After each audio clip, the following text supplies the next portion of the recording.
Chapter 551. Li Hongyuan's expression was unfriendly. Sun Yilin and Min Xiaoyuan were the only ones who had disappeared. Sun Yilin's servant and Min Xiaoyuan's men were still under his control. At this time, he was no longer secretly watching them. He directly interrogated the remaining people. It turned out that when Min Xiaoyuan knew that Sun Yilin was going to send her home, she had a big fight with Sun Yilin. She even said that she had been kicked out of the family and had nothing to do with the Min family. Actually, it was only on the surface. Her parents still loved her. At least, they had never mistreated her in terms of money. Sun Yilin's face darkened for a few days. Min Xiaoyuan seemed to be in a cold war with him, but she never left. Then one morning he woke up and found that Sun Yilin and Min Xiaoyuan were gone. No one knew where they went. The person in charge of watching them said that they met another group of people on the night of their disappearance. The other group's purpose was very clear. They were trying to delay them and create an opportunity for the other group. Sun Yilin's change was a little unusual. As expected, he should be killed directly. Li Hongyuan looked at the map. The place where Sun Yilin disappeared was a county city that extended in all directions. Therefore, there were many ways to leave, which meant that there were many places to go. Without knowing the identity of the people who helped him behind the scenes, it could be said that it was a very difficult thing to predict his movements. After that, Li Hongyuan directly issued a kill order to his men everywhere. They did not have to look for him deliberately. If they saw him, they were to kill him on the spot. Whoever completed the task would be rewarded handsomely. Li Hongyuan wanted Sun Yilin dead, not only because of Jingwan. In his previous life, he had seen Sun Yilin's talent and knew that Sun Yilin was not an ordinary person.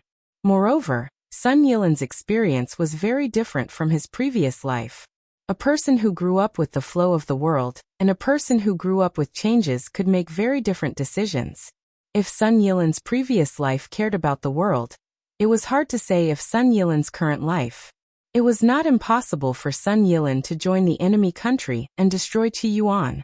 Even Li Hongyuan himself did not care much about Qi Yuan. Although Sun Yijia was still Sun Yilin's burden, she was not his weakness. He had the ability to help other countries destroy Qi Yuan. Then it would be a piece of cake for him to protect Sun Yijia and some people in Ding General Manor. No one in power would be too stingy with a meritorious person. Sun Yijia was Jingwan's sister-in-law. Li Hongyuan would not do anything to her. Therefore Sun Yilin was fearless. Sun Yilin knew a little about Li Hongyuan's affairs. When no one knew about it at first, it might be difficult to notice what Li Hongyuan was doing behind the scenes. However, once there was clear news, someone would spend a lot of effort to investigate Li Hongyuan's affairs. Then a lot of things would come to the surface little by little. Whether it was external or internal, Li Hongyuan would be completely exposed soon. Now Sun Yilin was very likely to be the person who would reveal the news. Li Hongyuan was expressionless. This day would come sooner or later. Anyway, it was almost time. So what if it was exposed now? What Li Hongyuan could not tolerate the most was that if Sun Yilin really chose such a path, then there was no doubt that one of the benefits involved would be Jingwan. The memory of his previous life was useless for what was going to happen next, because many things had changed beyond recognition. However, when Li Hongyuan did things, the memory of his previous life was only a reference. If he relied on it all, how could it be called a change, let alone defying the heavens and changing his fate? Next, he would rely on his own ability to have a good fight. He would let him see if Sun Yilin, the pillar of the country in his previous life, who was known as the youngest cabinet elder and was praised by many people, had the ability to overturn him. It should be known that even without the advantage of being a prophet, Li Hongyuan still had a good hand. After all he had planned for so long. How could Sun Yilin have all these? Sun Yilin probably relied on his brain. If he wanted to compete with him, he could only rely on the power of other countries. Moreover, in Li Hongyuan's view, it was far from enough if he only borrowed from one country. However, once more than one country was involved, it meant that there would be a struggle for benefits between countries. No one liked to share the delicious fat meat equally. Everyone wanted to monopolize it. It was even more difficult to obtain the right to speak with one's own strength. Whether it was to become a chess piece and be discarded after the end, or to become a chess player. This was a very important matter. Li Hongyuan was inexplicably excited. It could only be said that after his rebirth, although he had to control his temper in all kinds of ways, everything else could be said to be smooth sailing. There were no opponents, so he more or less felt a little lonely at the top. In his previous life he could make a comeback in such a desperate situation. How could he lose in this life when the overall situation was under control? If he really lost, Li Hongyuan would accept it. At that time he would just have to take Jingwan to the underworld with him. He could lose anything, and it was not that he could not afford to lose. However, he absolutely could not let go of Jingwan. It was only when it came to Jingwan that he would not lose to anyone. Li Hongyuan estimated that the people below would coincidentally encounter Sun Yilin, and the probability of Sun Yilin being so unlucky as to walk into the knife's edge was very low. Therefore, Li Hongyuan was more likely to wait for Sun Yilin to make a move. Now he only needed to wait for Sun Yilin to make a move. Jingwan felt that her husband seemed to be a little strange recently. It was as if he was faintly in a state of excitement. Every time she asked, Li Hongyuan would always say that it was nothing. When Jingwan asked anxiously, Li Hongyuan said that some things might be coming to an end. However, more specifically, Li Hongyuan was unwilling to say more. Jingwan only thought that he was preparing to take the initiative to make a move, to end this struggle for the throne in Qiyuan. Even if he didn't ascend to the throne right now, he had to confirm his position as the number one. Jingwan also knew that her current situation was special. Not only could she not be of help, but she might even be a burden. Therefore, she did not ask any more questions. She focused on taking care of her baby in peace, and did what a pregnant woman should do. However, after waiting for a long time, it was already October. Her belly was already showing a little. Jingwan did not see any movement from him. He did not seem to be any different from before. Jingwan was puzzled. What exactly was he up to? What he didn't know was that Li Hongyuan was also waiting. It was just that according to the situation reported by his subordinates, there was indeed someone investigating him. However, there were all kinds of signs that seemed to indicate that it was no longer a big deal after reaching a certain point. What the other party wanted was not his specific strength, but a general understanding, or perhaps just a confirmation.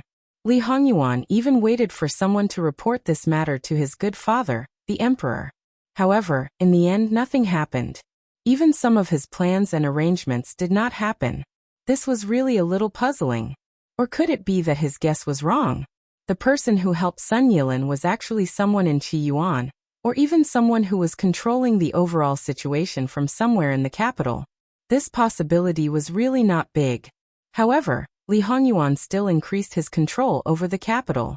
Once again, he conducted a thorough investigation.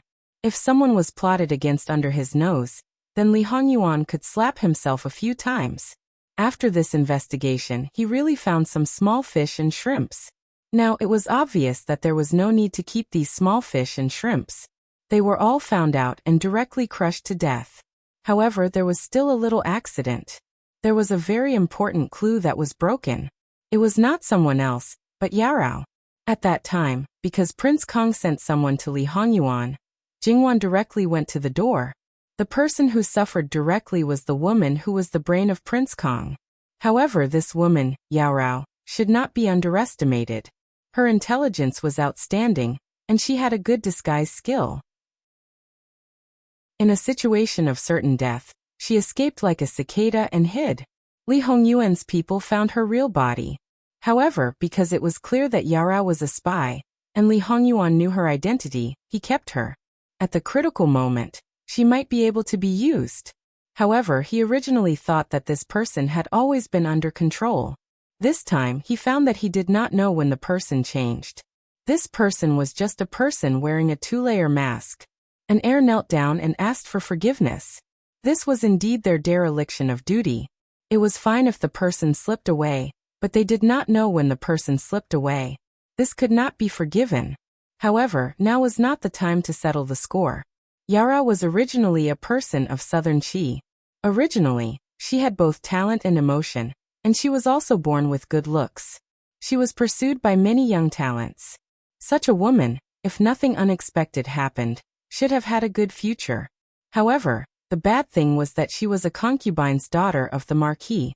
This kind of her was naturally a thorn in the eyes of her official mother and her sisters, an existence that absolutely could not be tolerated. There was no need to think about what would happen next. She was persecuted again. When she was forced into a desperate situation, she had the ability to elope with a young master who was very fond of her. In the end, the other party went back on their word, tangling with a large group of people who saw her as a joke. They ridiculed her, saying that she was a toad who wanted to eat swan meat. Pursuing her was only for fun. After all, other than her birth, everything else was just barely acceptable. She was not worthy of being the official wife. Yarao almost died. By chance, she was saved, and the person who saved her was the younger brother of the Emperor of Southern Qi. He was an ambitious man who was eyeing the throne covetously. This prince of Southern Qi was a person who would do anything to achieve his goals. He had trained many spies, and among these spies, the majority were beautiful women.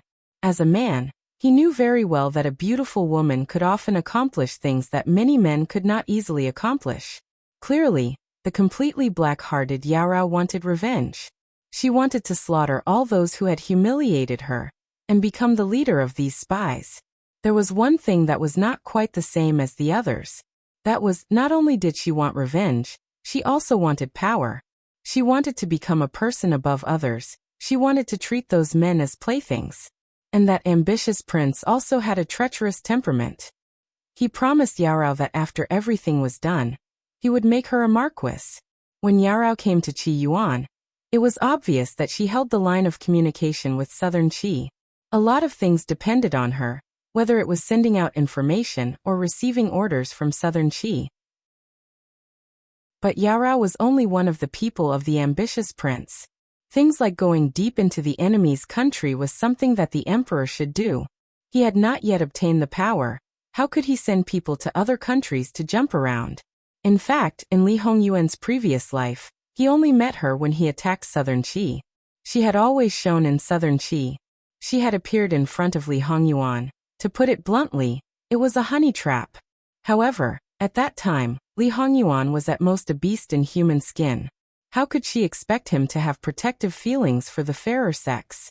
Now he did not know whether Yarao had left Qi Yuan's capital, or if she had changed her identity and continued to hide somewhere else. The capital was so big. If she really hid silently, it would not be easy to find her. However, not easy did not mean that it was impossible, because even if she hid among ordinary people, she was not an ordinary person. And if she wanted to obtain important information, she could not hide in ordinary people's homes. The range of possibilities was narrowed down. He also spent some time to set up tight surveillance. As long as the other party made a move, it was basically impossible to escape. However, because many people had died during this time, it could be considered as beating the grass to scare the snake. The remaining spies would not easily make a move again.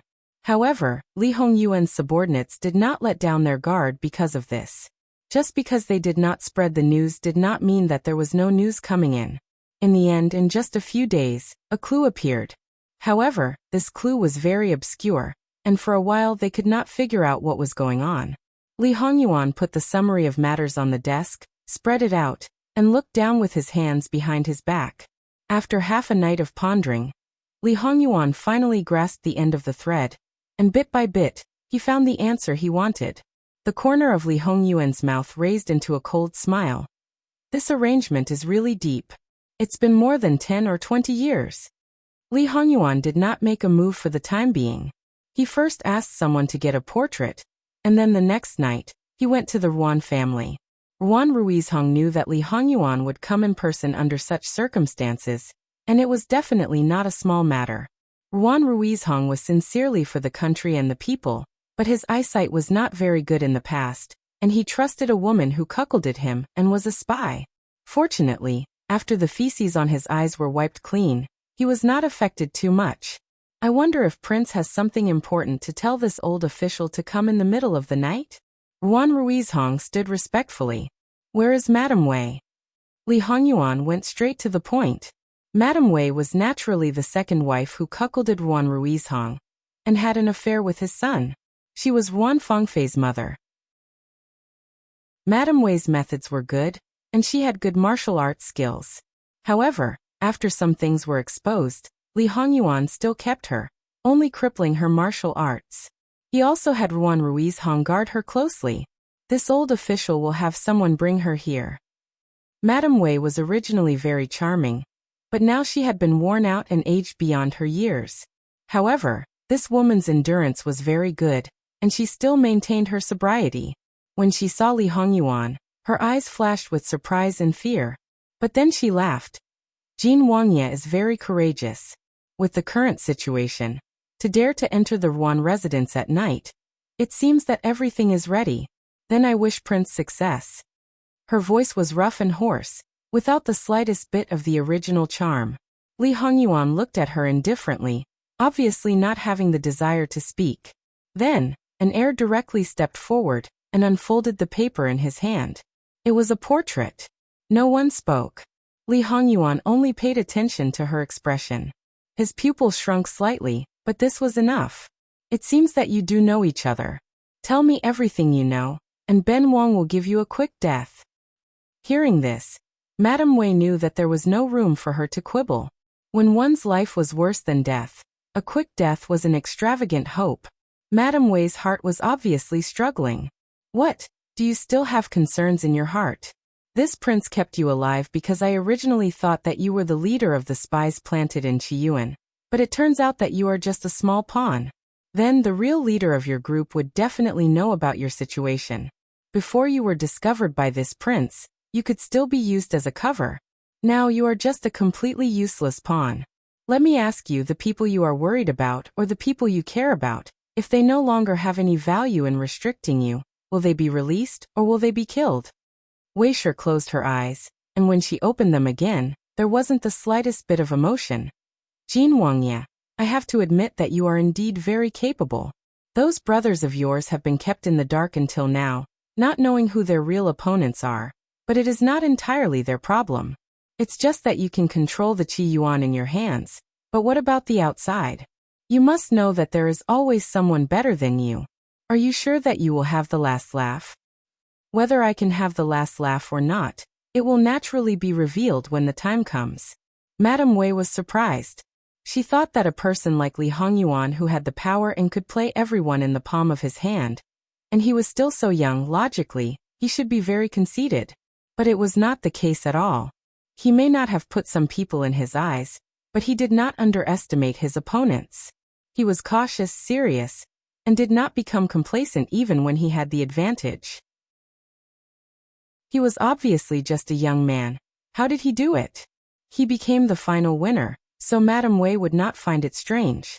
If such a person lost, it could only be said that he did something that angered the heavens and the people, and the whole world was against him.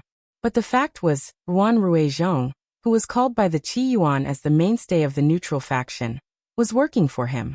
Originally, I thought that I had already thought highly of you, but it turned out that I still underestimated you.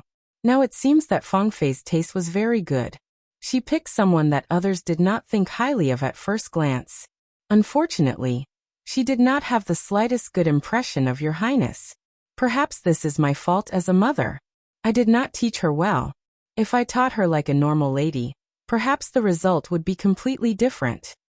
A normal lady wouldn't take a fancy to this prince. That's right.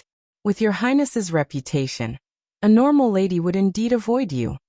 Madame Wei seemed a little regretful. Your highness, I can tell you everything that you want to know. In the end, perhaps she was relieved. Madame Wei appeared unprecedentedly calm. Although her voice was unpleasant to hear, she spoke neither quickly nor slowly.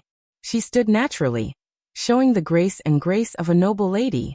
Because it was relatively concise, it only took about 7 or 8 minutes to finish talking. Before Li Hongyuan left with his people, he gave Madame Wei a pill to take.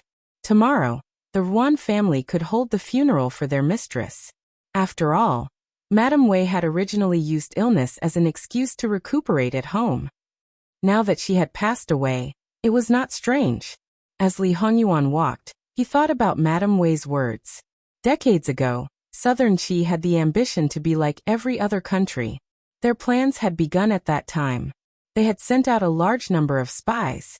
Although most of them had been cleaned up, a small number had taken root. The matter of sending out spies had never stopped. From the very beginning, there were some who had already taken root in other countries for 3 generations.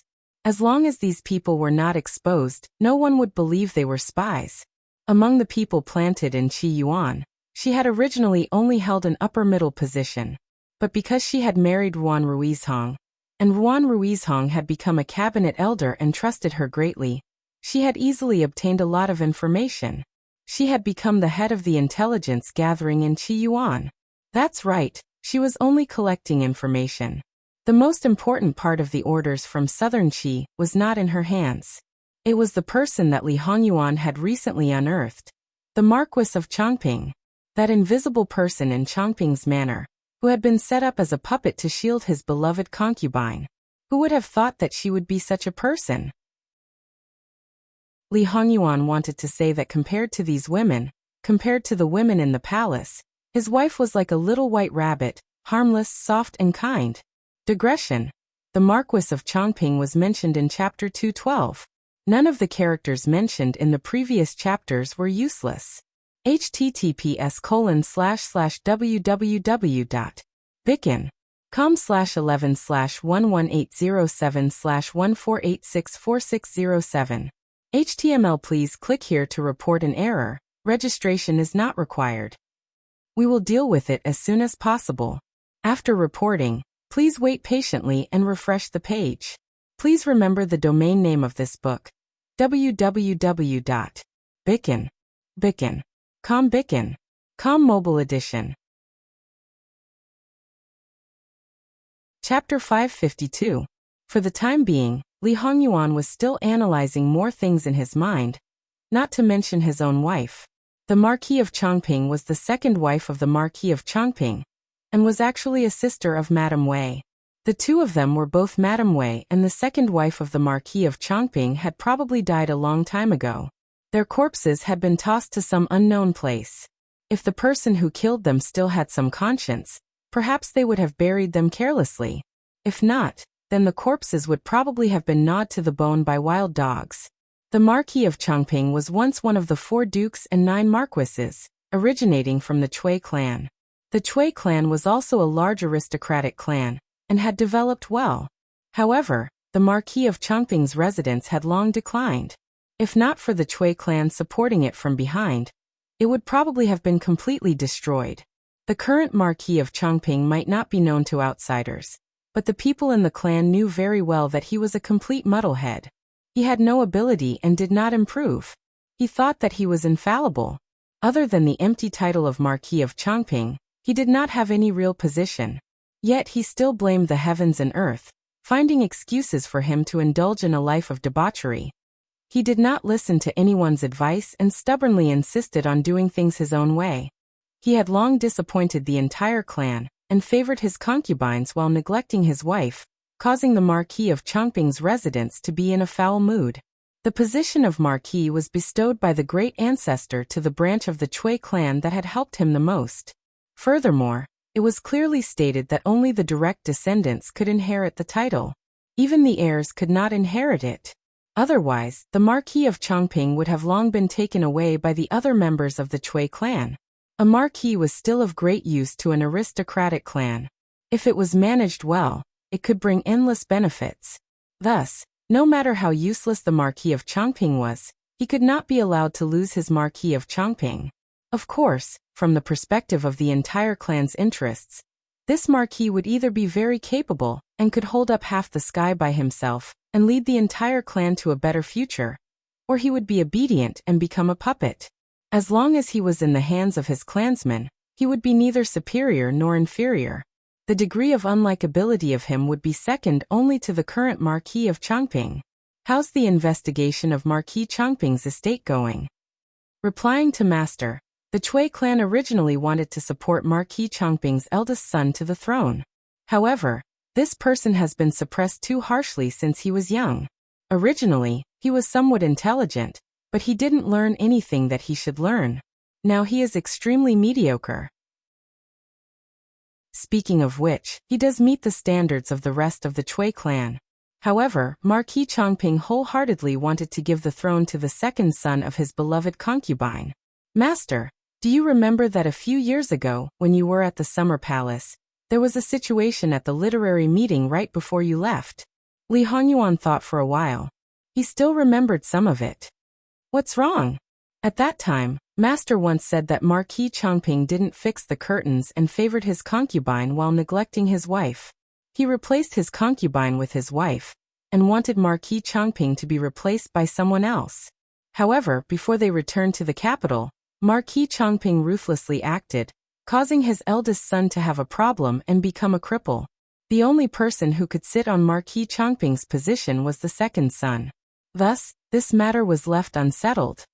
Speaking up to here, an heir was somewhat apprehensive. This was because this matter didn't seem to have been reported to Master. It wasn't that he intentionally concealed it and didn't report it. Rather, if Master knew about it, he probably wouldn't intentionally change anything. In addition, he had other matters to attend to, so he accidentally forgot about this matter. However, in the end it was their negligence. In any case, he was the descendant of one of the country's founding heroes. Marquis Chongping's trivial matter hadn't reached the level of stripping him of his title. In addition, the Chui clan's people had dealt with him in many ways. As a result, the current Marquis Chongping was still that scum. Li Hongyuan indeed didn't have any recollection of this matter. After thinking about it, he more or less understood what had happened. It had been so long, so he couldn't be bothered to look into it.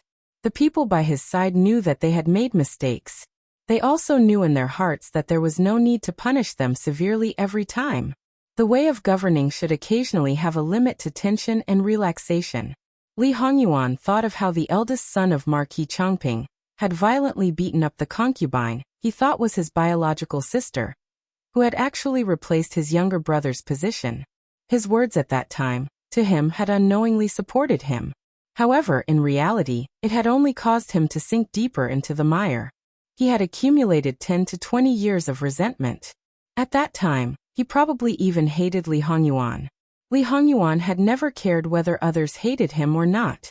In any case, the number of people who hated him was already in the sea. However, people who harbored such hatred in their hearts were often able to do things that exceeded expectations. If he was the second wife of Marquis Chongping, then he would obviously make good use of this person. Carefully investigate the eldest son of Marquis Chongping, including his wife's family, and even the people of the Chui family. The more detailed, the better. Don't let go of any clues.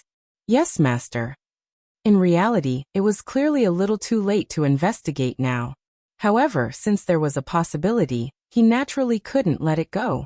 It was just like the spies from decades ago, who had even developed into a family. Could it be that because they had already sent out so much information that they couldn't salvage it, they decided to ignore it? What kind of joke was this? As the saying goes, it's never too late to mend the pen after a sheep is lost. When Li Hongyuan returned, Jingwan was awake. However, she didn't make any noise, so the servant girls guarding outside didn't know. Without a familiar scent by her side, she couldn't sleep well. She could only open her eyes in the darkness. When she heard noises outside, she hugged the quilt and sat up. As the curtain of the door was lifted, a faint light followed in. When he got closer, Li Hongyuan could more or less discern Jingwan's state from her breathing. He simply reached out and lifted the cover of the night pearl embedded in the bedside. As expected, he met Jingwan's clear and bright eyes. "Have you been awake for a long time?" Li Hongyuan reached out and touched her hand. It wasn't cold. "Nope. Yuan, you've been very busy recently." Jingwan simply stated a fact. "I'll try not to go out at night. If I go out, I'll come back as soon as possible. It's not that serious. I'm more sleepy now. In fact, I think that if we sleep separately for a few days, I can be like before. Each of us has a big bed and we can turn around as we want. Anyway, you're busy. Why don't we just sleep separately?" Jingwan suggested quite sincerely. "Wan, do you know what state your husband was in before we got married? Light sleep, easy to wake up, and many dreams. What do you think is the difference between this state and the person who sleeps with you every day?" Li Hongyuan said quite plainly. Jingwan was startled. To be honest, after getting used to this man, she also slept very well. Even if she rarely woke up at night, and when she woke up he basically woke up with her. However, whether a person slept well at night could be completely reflected by a person's mental state. This man was obviously full of vitality and his body was very good. Was this a state that he couldn't sleep well at night? Wan, if you don't have me, you can get used to it in a few days. However, without you your husband can't get used to it at all. So, are you sure you want to sleep separately from me? If so, I have no objections. After all, my wife's request is the most important. However, without me by your side, you still have to take it easy. What if you turn around and press on your stomach? It doesn't matter if this little bastard is gone, but if you have a miscarriage, you'll also suffer. Jingwan saw that he went from acting pitiful to another strange style, as if nothing had happened. She didn't know whether to laugh or cry. What nonsense are you talking about? How can you curse your own son like this? You're also so careless when you're acting pitiful. But forget it. We've always been willful and overbearing living kings of hell. It's rare for us to destroy our own image. I'll reluctantly continue to give you half of this bed. Although that was what he said, Jingwan knew very well that he wasn't lying. She couldn't help but feel sorry for him. Li Hongyuan didn't comment. He reached out and put his hand on Jingwan's slightly protruding belly. How do you know it's a son? What if it's a daughter? Didn't you say it's that little bastard? He took advantage of every opportunity to come into this world no matter what. The timing is so accurate. If it's not him, who else could it be? Li Hongyuan said coldly. If it's really him, then it's you who gave him the opportunity. Every time they talked about this, they would quarrel a little. In fact, many times, Jingwan felt that he didn't mean what he said. She despised him in all kinds of ways, but she still hoped that it was that child. Yes, I gave him the opportunity, so now I regret it. I want to strangle him to death. What should I do? The possibility of it not being him is higher. Aren't you implicating the innocent? Jingwan reached out, got up, and directly wrapped her arms around his neck. Li Hongyuan carefully dragged her body. Don't you want to strangle him to death too? Jingwan kissed him on the lips and then stuck close to him. It's very tiring to give birth to a child. If you really do it, then wouldn't I have worked hard for nothing? Yuan, do you have the heart to do that? After saying that, she directly kissed him. The tip of her tongue easily slid open Li Hongyuan's lips and knocked open his teeth. It was the most direct and deepest contact.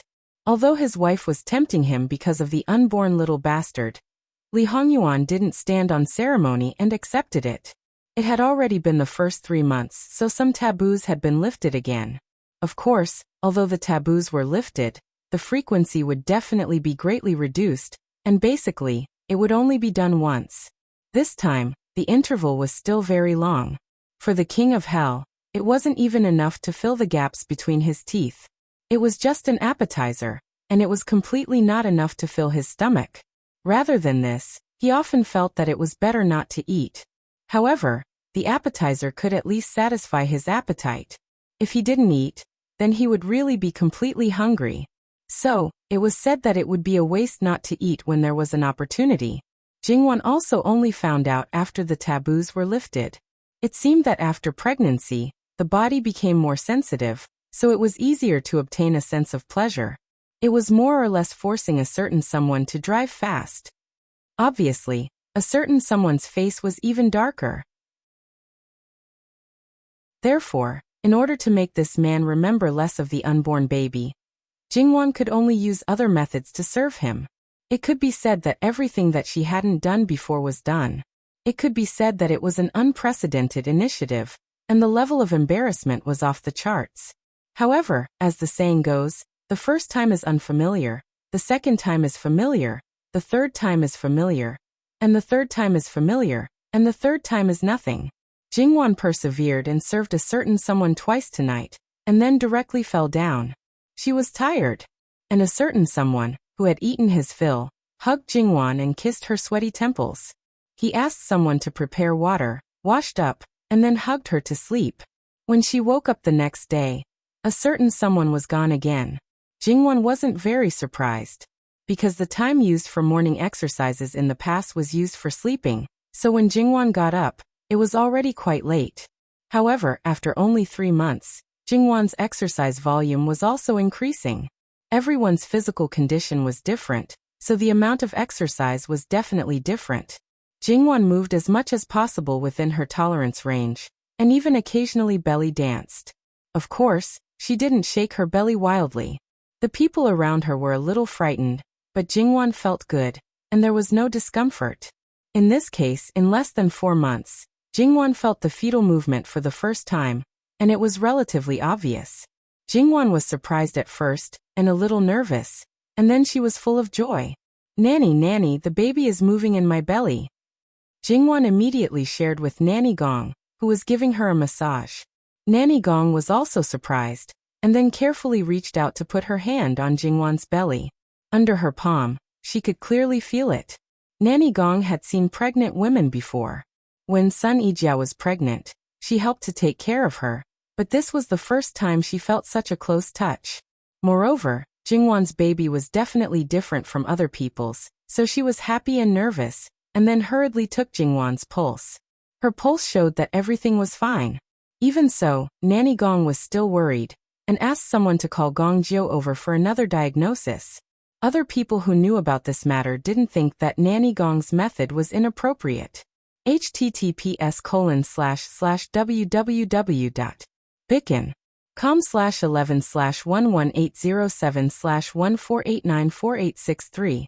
HTML. Please click here to report. Registration is not required. We will deal with it as soon as possible. After reporting, please wait patiently and refresh the page. Please remember the domain name of this book, www.bicken.com. Bikugo mobile reading website, mbicken. Chapter 553.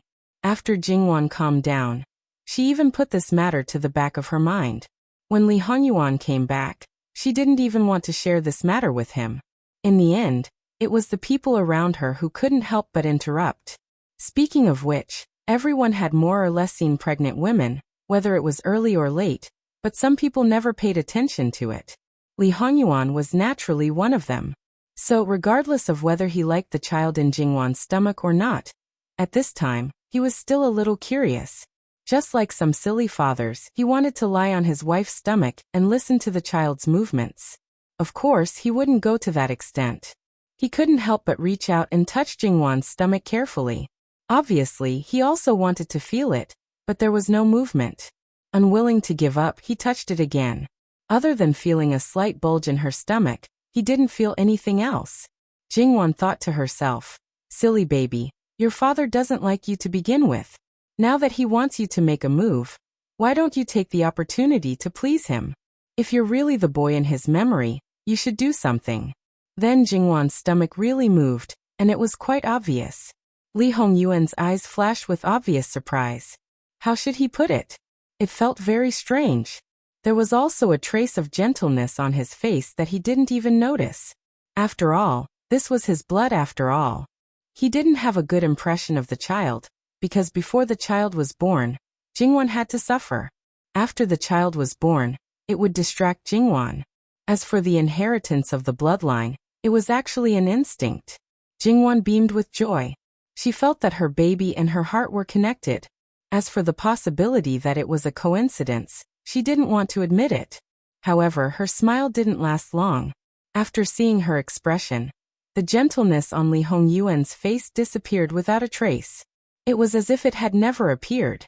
Jingwan naturally didn't find it funny. She sighed in her heart. Nothing could last more than 3 seconds. Wanwan is that happy? Although he did not like the little bastard in her belly, if she was really happy, it was not impossible for him to endure it. A good mood was also very important for a pregnant woman. These debts could be placed on the little bastard's head. After the baby was born, he could slowly settle the score. Wasn't it natural for a father to take care of his son? He didn't find anything wrong with going against Lu Qingdi. The double standards were too obvious. Jingwan didn't hide her good mood, because this man's tolerance towards her was still increasing. He said that he would record every debt in a small notebook, But in reality, how could he really settle the debt with her in the future? The so-called settling of debts was just some shameful things, and under normal circumstances, it wasn't uncommon. Moreover, no matter how ruthless he was, it was just like that. At most, he would be a little exhausted, and he would be fine after some rest. It wasn't a big deal. Sure enough, after she nodded, Li Hongyuan didn't say much. In the following 2 days, Li Hongyuan stayed in the residence as if he had nothing better to do. He accompanied Jingwan to take care of the flowers and plants. Under normal circumstances, in this short period of time, Marquis Chongping's wife wouldn't know that something had happened to Madame Wei. However, there were always accidents. For example, if something happened and she suddenly contacted, then she would definitely find out that something was wrong. Taking advantage of this time difference, then Li Hongyuan should be able to take advantage of this opportunity to wipe out all those people. Of course, even if there wasn't this time difference, it didn't matter. As long as he took down the leader, then the small fish and shrimps below were nothing to be afraid of. They would just spread the news about Li Hongyuan's situation. In reality, Li Hongyuan didn't think that his true situation was as secretive as before. In these 2 days, his subordinates investigated the situation of Marquis Chongping's eldest son. Just as Li Hongyuan had predicted, this person had already been taken in by the Marquis of Chongping's wife. From his actions, it could be seen that he was truly filled with hatred. Towards the Marquis of Chongping, towards everyone else in the Marquis of Chongping's household, towards the Cui clan, because it did not involve Li Hongyuan. His attitude towards Li Hongyuan could not be seen. However, to collude with the enemy and betray the country, he did it without hesitation. From this, it could be seen that he no longer had the slightest bit of attachment to the entire Qiyuan. Although this person looked like a cripple, but in any case his surname was Cui. Although there was no possibility of him taking the position of Marquis Chongping, he was still a good method for the Cui clan to control Marquis Chongping. As long as he cooperated with the Cui clan to prove that Marquis Chongping was unkind as a father, Marquis Chongping would compromise if he wanted to keep his title. In this way, the other clansmen of the Cui clan, even if they were pretending, would appropriately show goodwill towards this eldest son of Marquis Chongping. And once they had a target, this person wouldn't be as mediocre and incompetent as he looked. This caused the clansmen of the Cui clan to feel pity for him. Gradually, the relationship between the two sides became closer. He would always be able to obtain some useful information. When the bits and pieces were gathered, they definitely couldn't be underestimated. According to the situation, if there were no accidents, Yarao should be by this person's side. Who knew how long it had been? With such a woman around, the information obtained would at least double. Close the net. Li Hongyuan gave these 2 words and didn't ask any more questions. He only left the city that night and went to the manor. This was the first time Li Hongyuan met Marquis Chongping's wife. No matter what, this woman looked calm and serene. She didn't seem like a prisoner at all. She ate vegetarian and recited Buddhist scriptures in the Marquis's residence all year round. It seemed that she had really distanced herself from the secular world and was tainted with a Buddhist nature. https://www.bicken.com/11/11807/14894864. HTML. Please click here to report an error. Registration is not required. We will deal with it as soon as possible. After reporting, please wait patiently and refresh the page. Please remember the domain name of this book, www.bicken.com mobile version reading website, and bicken.com. Chapter 554. Li Hongyuan only exchanged a glance with the Marquis of Chongping's second madam. He looked at her expressionlessly for a moment, then left without saying a word. From the Marquis of Chongping's second madam's attitude, it could be seen that before Li Hongyuan arrived, Li Hongyuan's subordinates did not interrogate her. Obviously, the King of Hell was going to interrogate her personally, but after seeing her he changed his mind. Interrogate her. If you can get anything out of her, then interrogate her. If you can't, then deal with her. Obviously, Li Hongyuan knew this kind of woman very well. She would either tell him everything, or she wouldn't say anything, no matter what cruel methods were used. Women were weak and needed to rely on men to survive. However, some women could be stronger and more determined than men, more ruthless than men, and could also play with men in the palm of their hands, and use them as a stepping stone to climb up the social ladder. This kind of woman could appear on the surface, but she could also hide in the depths. Obviously, Li Hongyuan classified the Marquis of Chongping's second madam into this category. On the surface, the Marquis of Chongping's second madam was a puppet in the inner court. Due to illness, she didn't leave the house all year round, and she ate vegetarian and prayed to Buddha. She had been in the Marquis of Chongping's household for 10 to 20 years, but she had never seen Li Hongyuan, at least not in close proximity. Even so, she was able to confirm Li Hongyuan's identity as soon as she saw him. Firstly, as the leader of the spies behind the scenes, she knew too many things that others didn't know about. Secondly, the King of Hell was too recognizable. Astonishment flashed across the Marquis of Chongping's second madam's eyes, but she seemed to accept this reality in the blink of an eye. She even lightly sighed with a hint of a smile, as if she felt that her loss wasn't unjust. Thinking about it, when she first began to infiltrate the Qi Yuan in the capital, Li Hongyuan was just a child. According to the timeline, he hadn't even been reborn yet. He didn't know that there were so many spies in the capital, yet he was still able to quietly develop his power, avoiding his own people and those eyes. As the saying goes, the onlooker sees the game more clearly. The people around Li Hongyuan were used to his temperament, so to a certain extent, it was normal for them to not have any suspicions. However, as a spy, she had many subordinates and monitored the entire capital, yet she still couldn't clean up them. This was enough to show how powerful the King of Hell was. Therefore, for her to end up in this situation, she didn't feel any resentment, and was able to accept it well. However, from this, it could be seen that this second madam was different from Madame Wei. She was a spy, but she did things indifferently and calmly, as if she was eating and drinking normally. No matter if she failed or succeeded, or even when she dealt with those who didn't do their jobs well, she was still so calm. She had the same background as Madame Wei, and Madame Wei could mess around, but he still maintained his virginity. It must be said that with her ability, it would be too easy for her to have an affair behind the Marquis of Chongping's back, but she didn't. She also didn't have any special hobbies, and seemed to have a good attitude. To be honest, to be able to do this, it was a little scary. This was probably the reason why Li Hongyuan wanted to personally interrogate this information.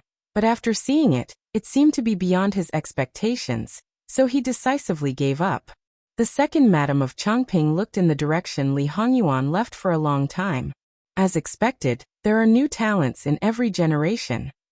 She sighed softly, then smiled. However, until the last piece is played, who can be sure of who will win or lose? Perhaps, at the crucial moment, he will fall into the hands of an inconspicuous person, or someone he trusts the most. Who knows? The second madam of Chongping looked at the sky outside. In fact, from her position, the scenery outside was very beautiful. Hearing the approaching footsteps outside, the second madam of Chongping closed her eyes with some regret. And this regret seemed to stem from the fact that she wouldn't be able to enjoy such beautiful scenery in the future. Slowly, the second madam of Chongping's breathing became lighter and lighter, until it disappeared. However, her sitting posture remained unchanged, and her expression didn't change either. It was as if she was trying to fall asleep. So, when Li Hongyuan's men came in and got close, they discovered that the second madam of Chongping was already dead. This was more or less unexpected because Gong Jiu was also involved in this operation. First, he confirmed that the second madam of Chongping's mouth wasn't poisoned, nor was she poisoned. But now she was dead. So he immediately reported to Li Hongyuan. Soon after, Gong Jiu rushed over. With his current medical skills, it was rare for him to make a mistake. Of course, he couldn't guarantee that his diagnosis was 100% accurate. So he needed to confirm the cause of death of the second madam of Chongping. As the saying goes, the dead should be respected, but there was no respect for a spy. So when Gong Jiu couldn't determine the cause of death from the second madam of Chongping's appearance, he directly stripped her naked, then used a knife to dissect her. To be honest, after Jingwan explained the suturing of external wounds, she jokingly mentioned dissecting her stomach. Gongjio took note of it and was already putting it into practice. Not to mention dissecting a dead person. Even if it was a living body, he could get quite a few. Now he was very familiar with human organs. Digression. https://www.bicon.com/11/11807/14963930. HTML. Please click here to report an error. Registration is not required. We will deal with it as soon as possible. After reporting, please wait patiently and refresh the page. Please remember the domain name of this book: www.bicon.com. Mobile edition website: bicon.com. Chapter 555. Because he knew a lot about the dead and the living, as well as how they died, how long they had been dead, and what kind of state they would be in, even if he didn't know everything. However, Marquis Chongping's second wife was not within his scope of understanding. She was clearly a dead person, but after cutting open her corpse, she was just like a living person. Every cut was like a cut on a living person's body, regardless of whether it was the speed of bleeding or the shape of the wound. One must know that there was no heartbeat or pulse. How did she end up in such a state? No matter how one looked at it, it left one wondering. Even his usual coffin face could not help but frown at this moment. Of course, Gongjio's psychological endurance was also rather strong. He did not believe that common sense did not exist. It only meant that he did not understand this aspect. His goal was to find out the cause of death of the Marquis Chongping's second wife, because dying in such an inexplicable manner was the most frightening part. However, Gongjio still could not find the cause. Even after cutting open the flesh of the four limbs, the bones were basically all cracked open, and even the head was completely open. Under normal circumstances, this kind of silent death should be caused by some kind of poison. However, Gongjio used all the methods he could think of to check, and it showed no abnormalities. It was as if a healthy person had suddenly stopped breathing. There was no disease, injury, or poison. It was an inexplicable death. Gongjio made the scene rather gory and terrifying, so much so that when others came to inquire and saw the scene, even if they were used to seeing all kinds of corpses and had experienced all kinds of situations, they still felt a little horrified. The gaze they used to look at Gongjio with, even though they were once good brothers, now carried an inexplicable trace of reverence. Especially when Gongjio faced the dismembered corpse with an expressionless face. It was as if compared to normal people, they were not very normal, but compared to him, they were as normal as they could be. Was this a kind of consolation? In reality, from Gongjio's point of view, this scene was nothing much. To a certain extent, Gongjio was actually a little fussy and pursued perfection. From the very beginning, perhaps it really was a mess, but now, whether it was the cut or the things taken from the corpse, they could all be said to be orderly. It was only because the death was abnormal that there was a little more blood. An heir led two people forward, doing his best to ignore the scene, and his attention fell on Gongjio. "How is it?" Gongjio didn't respond. He lowered his head and looked at every inch of the room, trying to see if he had overlooked anything. This continued until Gongjio's gaze inadvertently landed on the brain that was spread open like a piece of paper. There seemed to be a slight change in it, but it also seemed like nothing had happened. A thought suddenly appeared in Gongjio's mind, but it disappeared as quickly as it appeared. He couldn't find the source, but he did find the most important thing. "Quick, go get some incense ashes." The three of them looked at each other in dismay. Where would they get the incense ash in this manner? He didn't burn any incense at all. The manor next door has incense. If you don't have any, just burn it. "I don't need too much," Gongjio said coldly. Clearly, Gongjio was the boss now. Because he wasn't sure if the Marquis of Chongping's second wife was dangerous, Gongjio wore special gloves from the very beginning. Because of these gloves, he wouldn't be affected when he came into contact with poison at any time. At this moment, he stretched out his hand and pushed in bit by bit from the edge of the thin paper, following the place where he felt the change had occurred. Because he couldn't see it, he could only rely on his senses and stop at a certain place. He felt something different. It was very subtle and could be overlooked if he didn't pay attention. Gongjio paused and even wanted to take off the gloves on his hand. Even if the gloves were very thin, it couldn't compare to the subtle feeling he could feel from his own skin. However, he didn't do so in the end. He relaxed his strength and was very gentle, wanting to swipe across the thing to see its shape. However, he didn't succeed. At this moment, Gongjio only felt that there was something under his fingers. Because it felt his existence, it was changing its shape according to his movements, allowing the thin paper to maintain its proper shape.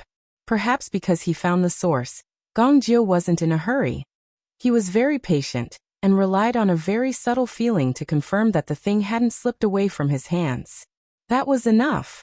An heir and the others moved quickly enough and didn't make Gongjio wait for too long. Gongjio's other hand picked up a small pinch of incense ash and sprinkled it under the fingers of his other hand. Then a certain thing revealed its true appearance. It was a worm. It was originally stuck to the brain, but because it was stained with the incense ash, it actually slowly swelled up. It was a fat worm that was half the length of a person. Gongjio picked it up. It was soft, but compared to before, the texture was very obvious. https://www.bicken.com/11/11807/151398873. HTML chapter error. Click here to report, registration free. We will deal with it as soon as possible. After reporting, please wait patiently and refresh the page. Please remember the domain name of this book: www.bicken.com. Biku Pavilion mobile reading website, mbicken.com. Chapter 556. Gongjio had only heard of such things by chance and had never come into contact with them. In reality, even if he did come into contact with them, it would be rather difficult, perhaps even impossible. He had only heard that their uses were unpredictable, their numbers were few, and it was not easy to raise them. They were something unique to a tribe called the Wani tribe, and their numbers were few. Because they did not marry into other tribes, their population had always been a big problem. To be able to maintain a population of over 1,000 people was already not easy. But even if their numbers were few, outsiders did not easily provoke them because of these Wani. And this Wani tribe was within the borders of southern Qi. As a superior, generally speaking, they would not allow such things that were difficult to control to exist. However, the location of the Wani tribe was unknown to outsiders. Just based on what little knowledge they had, there were all kinds of poisonous insects, snakes, and ants on the outskirts of the Wani tribe. Miasma overflowed everywhere, and it was basically unheard of to enter and then leave unscathed. So, even if Gongjio was interested in such an existence, in the end he would let it go. Now he had actually come into contact with such a thing. Even though Gongjio was not certain that this thing was a Wani. Then, Gongjio took out a box from his medicine chest and put the Wani inside. Looking at the lid of the box, his eyes were obscure and unclear. Then, Gongjio took the box to see Li Hongyuan. At this moment, Li Hongyuan was sitting in front of the enchanting woman.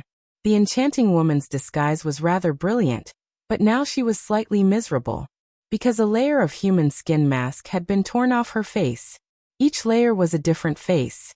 Logically speaking, for such a proud and conceited woman who believed her beauty to be unparalleled in the world, every face should be beautiful.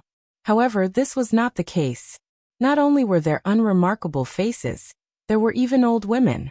It was enough to show that she was not an ordinary person who could bend and stretch. Yao Rao was different from the second wife of the Marquis of Chongping. Perhaps she had been viciously hurt by a man before, so on the surface she was unbearably debauched.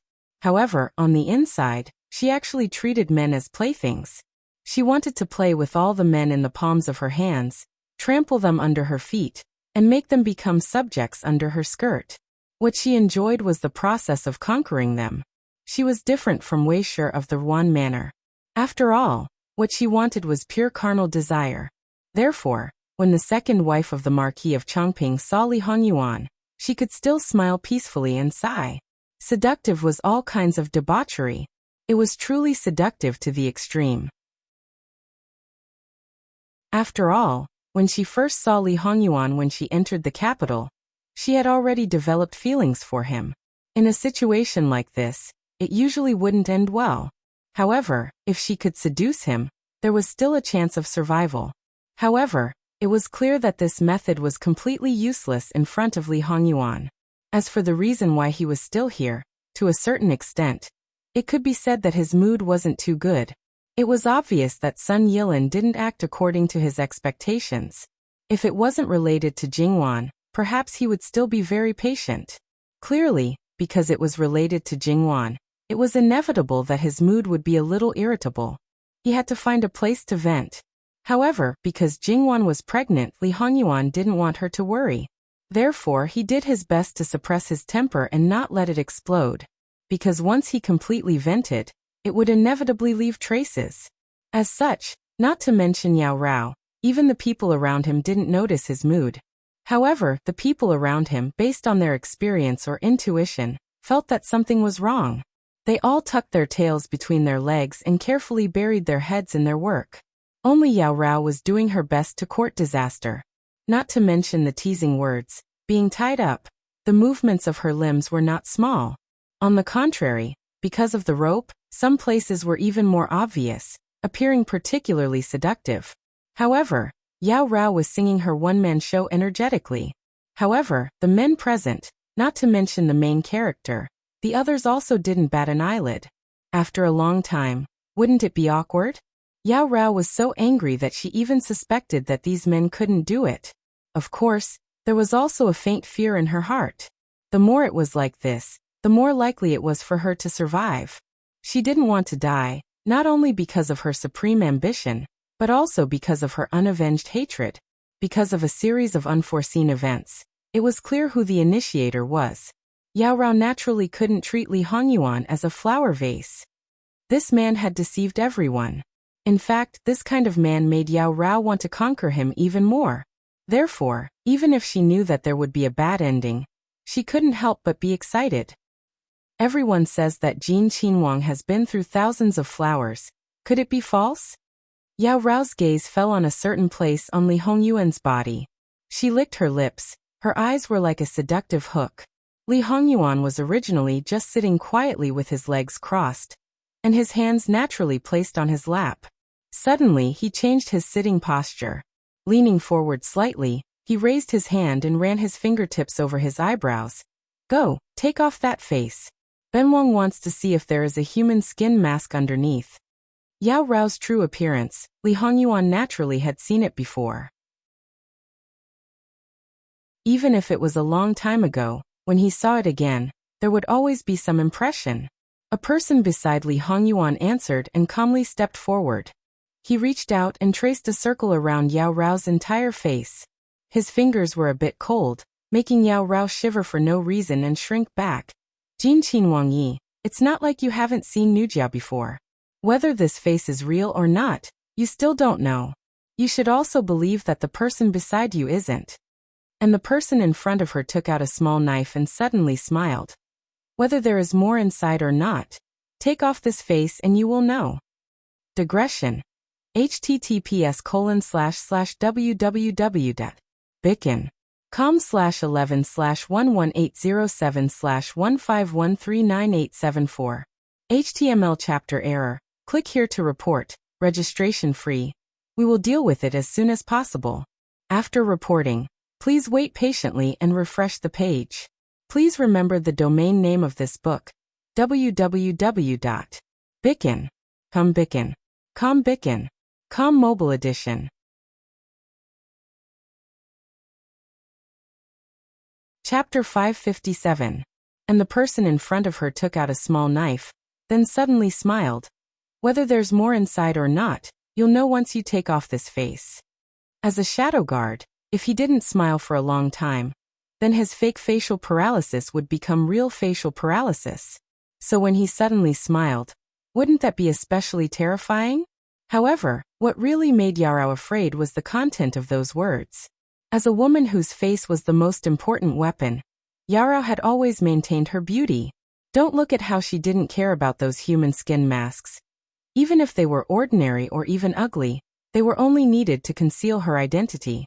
So, to some extent, her face was more important than her life. Looking at the current situation, he wanted to peel off her face? How could Yarao still care about seducing people? Don't let me go. She fiercely struggled, but because she was tied up, the so-called struggle was merely shaking her head left and right, trying to get rid of that hand. Yarao was released as she wished, but the next moment, an ice-cold knife fell on her face. This time, Yarao didn't dare to move again. Her eyes stared down at that knife. Just by looking at it, she knew that it was incomparably sharp. She feared that if she moved, her beautiful face would be cut. Soon after, she coldly looked at the person in front of her, as if she wanted to eat that person. However, this was merely a dangerous look in her eyes, so what was the use of it? Shwa. The side of Yarao's face was cut by that knife. It wasn't deep, probably just enough to break her skin, slowly forming a line of blood. The slight stinging pain even made Yarao dazed for a split second. Soon after, she let out a mournful shriek.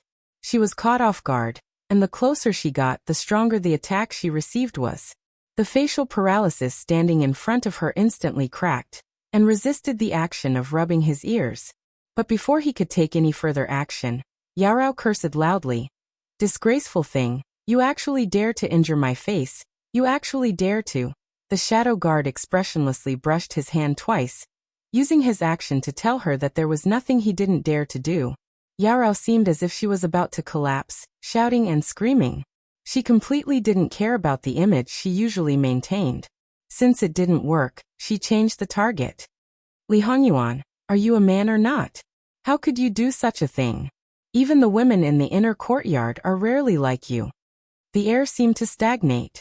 Li Hongyuan's subordinates looked at Yarao with a bit of admiration. This was the first time they had seen such a courageous person. However, their master was not a person who was easily provoked. Whether your words had any effect or not, many times, it depended on his mood.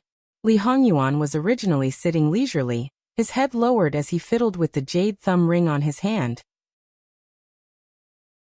At this moment he raised his head. Noisy and Wu, take off the skin and then slice off the meat. In any case, in this manner no amount of meat will go to waste. Li Hongyuan's voice seemed to be lower than before, a bit deeper. Hearing this, the people around him couldn't help but have their hair stand on end. They thought, Master was indeed not right during this period of time. Right now, it was only becoming more and more obvious. This also meant that it could possibly explode at any time. That kind of master was absolutely dangerous. Yarao still wanted to say something, but in the next moment, Wu slashed horizontally. The two sides of her mouth, extending to her cheeks, were all cut open. If she opened her mouth, it would probably become a real bloody mouth. Yarao's pupils rapidly contracted. However, she also couldn't say anything because her neck was firmly gripped. Wu thought his skinning technique was actually very good. A thin layer could be completely intact without the slightest bit of opening. After that, the recovery was actually quite fast. TSK, why couldn't she be obedient? A rope was inserted horizontally into Yarao's mouth, strangling to the deepest part of the wound. Soon after, Yarao's head was fixed to the wooden stake behind her. In this way, if she still had the courage to shake her head, Wu actually didn't mind a bit of trouble when he made his move. In any case, this face was already damaged. It didn't matter if there was more meat on the skin. To him, although it was a failure, it also didn't matter. It was just a practice for him to practice. No matter how beautiful a woman was, this kind of appearance couldn't make her beautiful. Normal people wouldn't look at it. Those who were timid would probably pee and then go to the side and vomit until the sky turned dark. At this moment, Yarao also didn't have any thoughts. The rope was embedded into her flesh, and the middle position reached the root of her tongue. Not only was it painful, it was also very, very uncomfortable. Her mouth made woo-woo-woo sounds, but she didn't dare to move. Yarao's hatred overflowed to the heavens. In her opinion, Li Hongyuan really wasn't a man. Could a man be like him? At the same time, she was also a bit regretful. If she had known it would be like this, why would she have done so many things? Unfortunately, Gong Jiu came in from the outside. He could hardly hear the sound of footsteps. He slightly leaned forward. "Master, there's a discovery." "Speak." Gong Jiu methodically explained the previous matter. Li Hongyuan stretched out his hand. Gong Jiu put the box in his hand. Li Hongyuan opened it. A fat worm, but it looked like it was dead. It didn't move at all. It was reasonable to say that the incense ash was sprinkled on the worm's body. But now the worm had turned gray, and it was very uniform. There was no trace of the incense ash on the worm's face. Reasonable to say, the inside of the worm was also quite clean. It was as if the incense ash was completely absorbed into the worm's body. So, it's this worm that made people die inexplicably, and after death, it's still like a living person. Replying to Master, this subordinate is just guessing. There were some things that Gong Jiu obviously needed to confirm. Li Hongyuan raised his head and looked at Gong Jiu. He closed the box and threw it to Gong Jiu. "There's a ready-made one here. Directly cut open her head and take a look.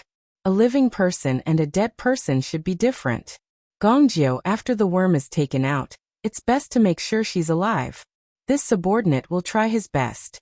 Everything that Gong Jiu said just now, everyone present had heard it clearly. Yarao's eyes suddenly widened. Her eyes were filled with unconcealable fear. Her head was cut open while she was still alive. That scene, just thinking about it, made people frightened. Yarao didn't even care about the pain. She shook her head. When Li Hongyuan ordered, Anwu had already stopped his actions. And the skin on Yarao's face was peeled off. Following her movements, the skin swayed on her face. That scene was really. However, it didn't have any effect on them. "Master, just in case, shouldn't we interrogate her first?" An heir suggested. With some cautiousness. Facing a master whose mood wasn't right, they were actually tired enough. Not to mention other things, they couldn't even show their cautiousness. If they couldn't, who knows where they would touch his nerve. At that time, they didn't know how they would be unlucky. Although as long as they didn't do things like betrayal, their little lives wouldn't be in danger. However, if they could live well, they reckoned that no one would be willing to cause trouble for themselves. They weren't masochists. Li Hongyuan nodded his head indifferently. Then he leisurely got up and left. From beginning to end, they didn't quite understand the meaning of him sitting here. However, he was the master. What he wanted to do was his own business. Others couldn't interfere. "Gong Jiu, first come with this prince."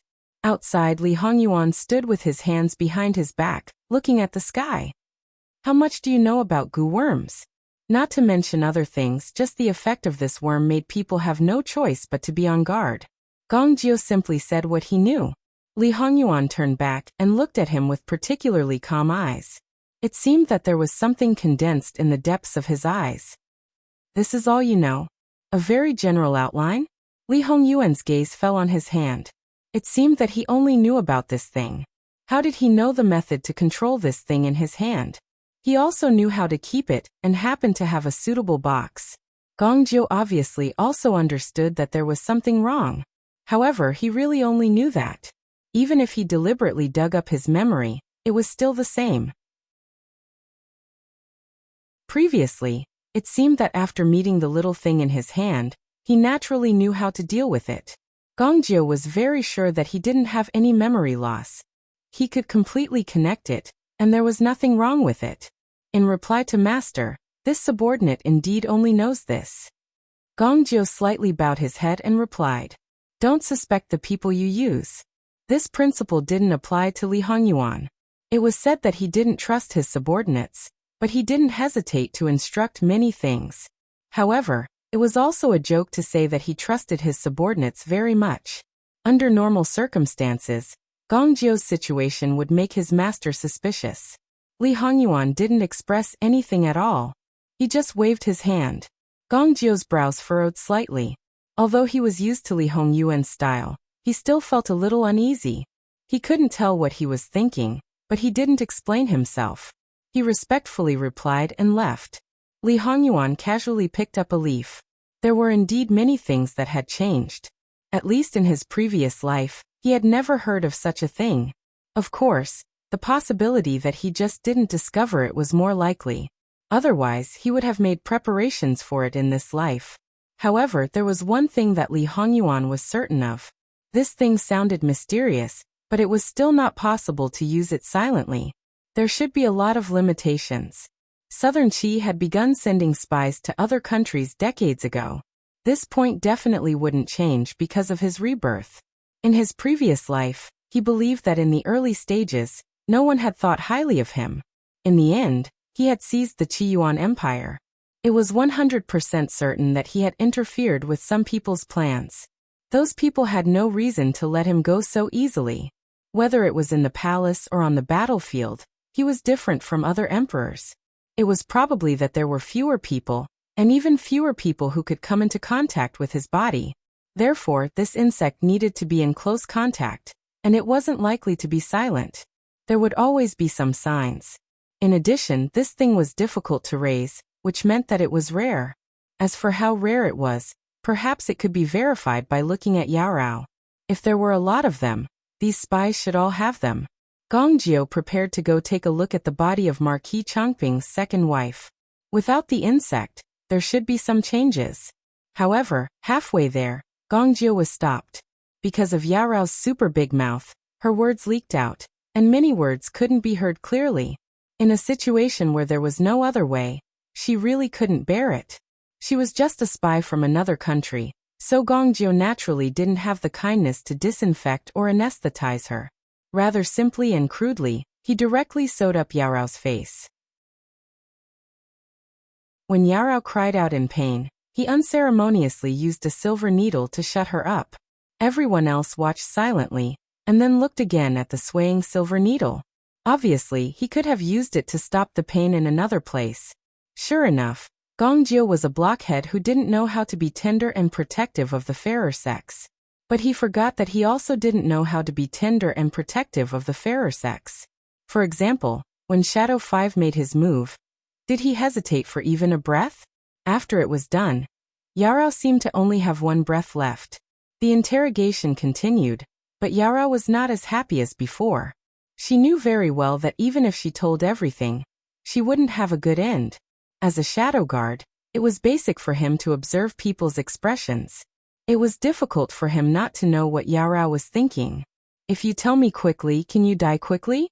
Or do you really want to have your head cut open while you're still alive? I don't have a goo in my body, Yarao said rather emotionally. Clearly, Yarao at least knew about this thing. Whether she had it or not was hard to say because Yarao still had the desire to live. It was difficult to say whether the goo was controlled by her or by him. The interrogation afterwards could be considered to be smooth. Looking at Yarao, it seemed she was indeed asking for a quick death. As if she could prove that she didn't have any goo worm in her body. However, who could be sure whether she was deliberately doing this in order to leave them false information? Yarao was, in the end, someone who had undergone special training. She might not be able to tell a lie that was 70% true and 30% false. However, Li Hongyuan's doubts were resolved in the end. Marquis Changping's second wife and Ruan Ruizhong's second wife, Wei Shi, had clearly entered Qiyuan many years ago. At that time, Southern Qi still wasn't the current emperor. According to Wei Shi, spies were sent out by those in power, and Yarao's target of service was an ambitious prince of Southern Qi. These two groups of people should clearly be from different walks of life, yet they were mixed together. Thus, one side must have betrayed their master. Was it Marquis Changping's second wife and Wei Shi? The possibility was very small. Yarao did indeed say that she had sought refuge with the crown prince of Southern Qi. She had come to Qiyuan because the crown prince of Southern Qi had arranged for her to persuade the prince she was publicly loyal to. With this point, then what caused Yarao to betray her master in her previous life, but in this life? Li Hongyuan twirled the leaves. The juice dyed his fingertips green. He had made many arrangements in Southern Qi. Bit by bit, he had messed up the situation in Southern Qi. Perhaps something had happened here that caused the enchanting Rao to betray her master. Li Hongyuan narrowed his eyes slightly. If Sun Yilin had really betrayed his country, then did he seek refuge with Southern Qi or the former way? Other than these two, there was no third choice. Since Sun Yilin hadn't moved, then he didn't mind luring the snake out of its hole. https://www.bicken.com/11/11807/15164564 HTML. Please click here to report an error. Registration is not required. We will deal with it as soon as possible. After reporting, please wait patiently and refresh the page. Please remember the domain name of this book: www.bicken.com mobile edition. Chapter 558. Originally, he thought that after his master heard these words, he would immediately stir up a storm and return to the mansion immediately. As for them, they would naturally deal with it later. After all, compared to him, all of them added up together were not as important as a finger of the princess consort. Bodyguard Qian said that he was ready. No matter now or later. It was normal for his master to vent his anger on the princess consort when she suddenly had an accident. However, there seemed to be something wrong. Why was there no movement? Bodyguard Qian lowered his head and carefully lifted his eyelids to look at his master. It was fine if he didn't look, but when he did, his soul almost flew out of his body. They all knew that something was wrong with their master recently. When he was in front of the princess consort, he would try his best to restrain himself. However, they were different. It was good enough that he didn't explode. At this moment, he looked like a full-fledged devil. Not to mention other things. Just his eyes alone were enough to make people's legs tremble, and their hearts beat wildly. It seemed that they would lose control and die in the next moment. It wasn't that they hadn't seen their master's violent and ruthless side. Sometimes, he even seemed to have lost his mind. That horror made them want to stay as far away from him as possible, let alone being within 30 feet of him. It was just that others could do it, but they couldn't. Of course, others generally couldn't see that scene. However, Bodyguard Qian felt that compared to now, the past seemed to be nothing.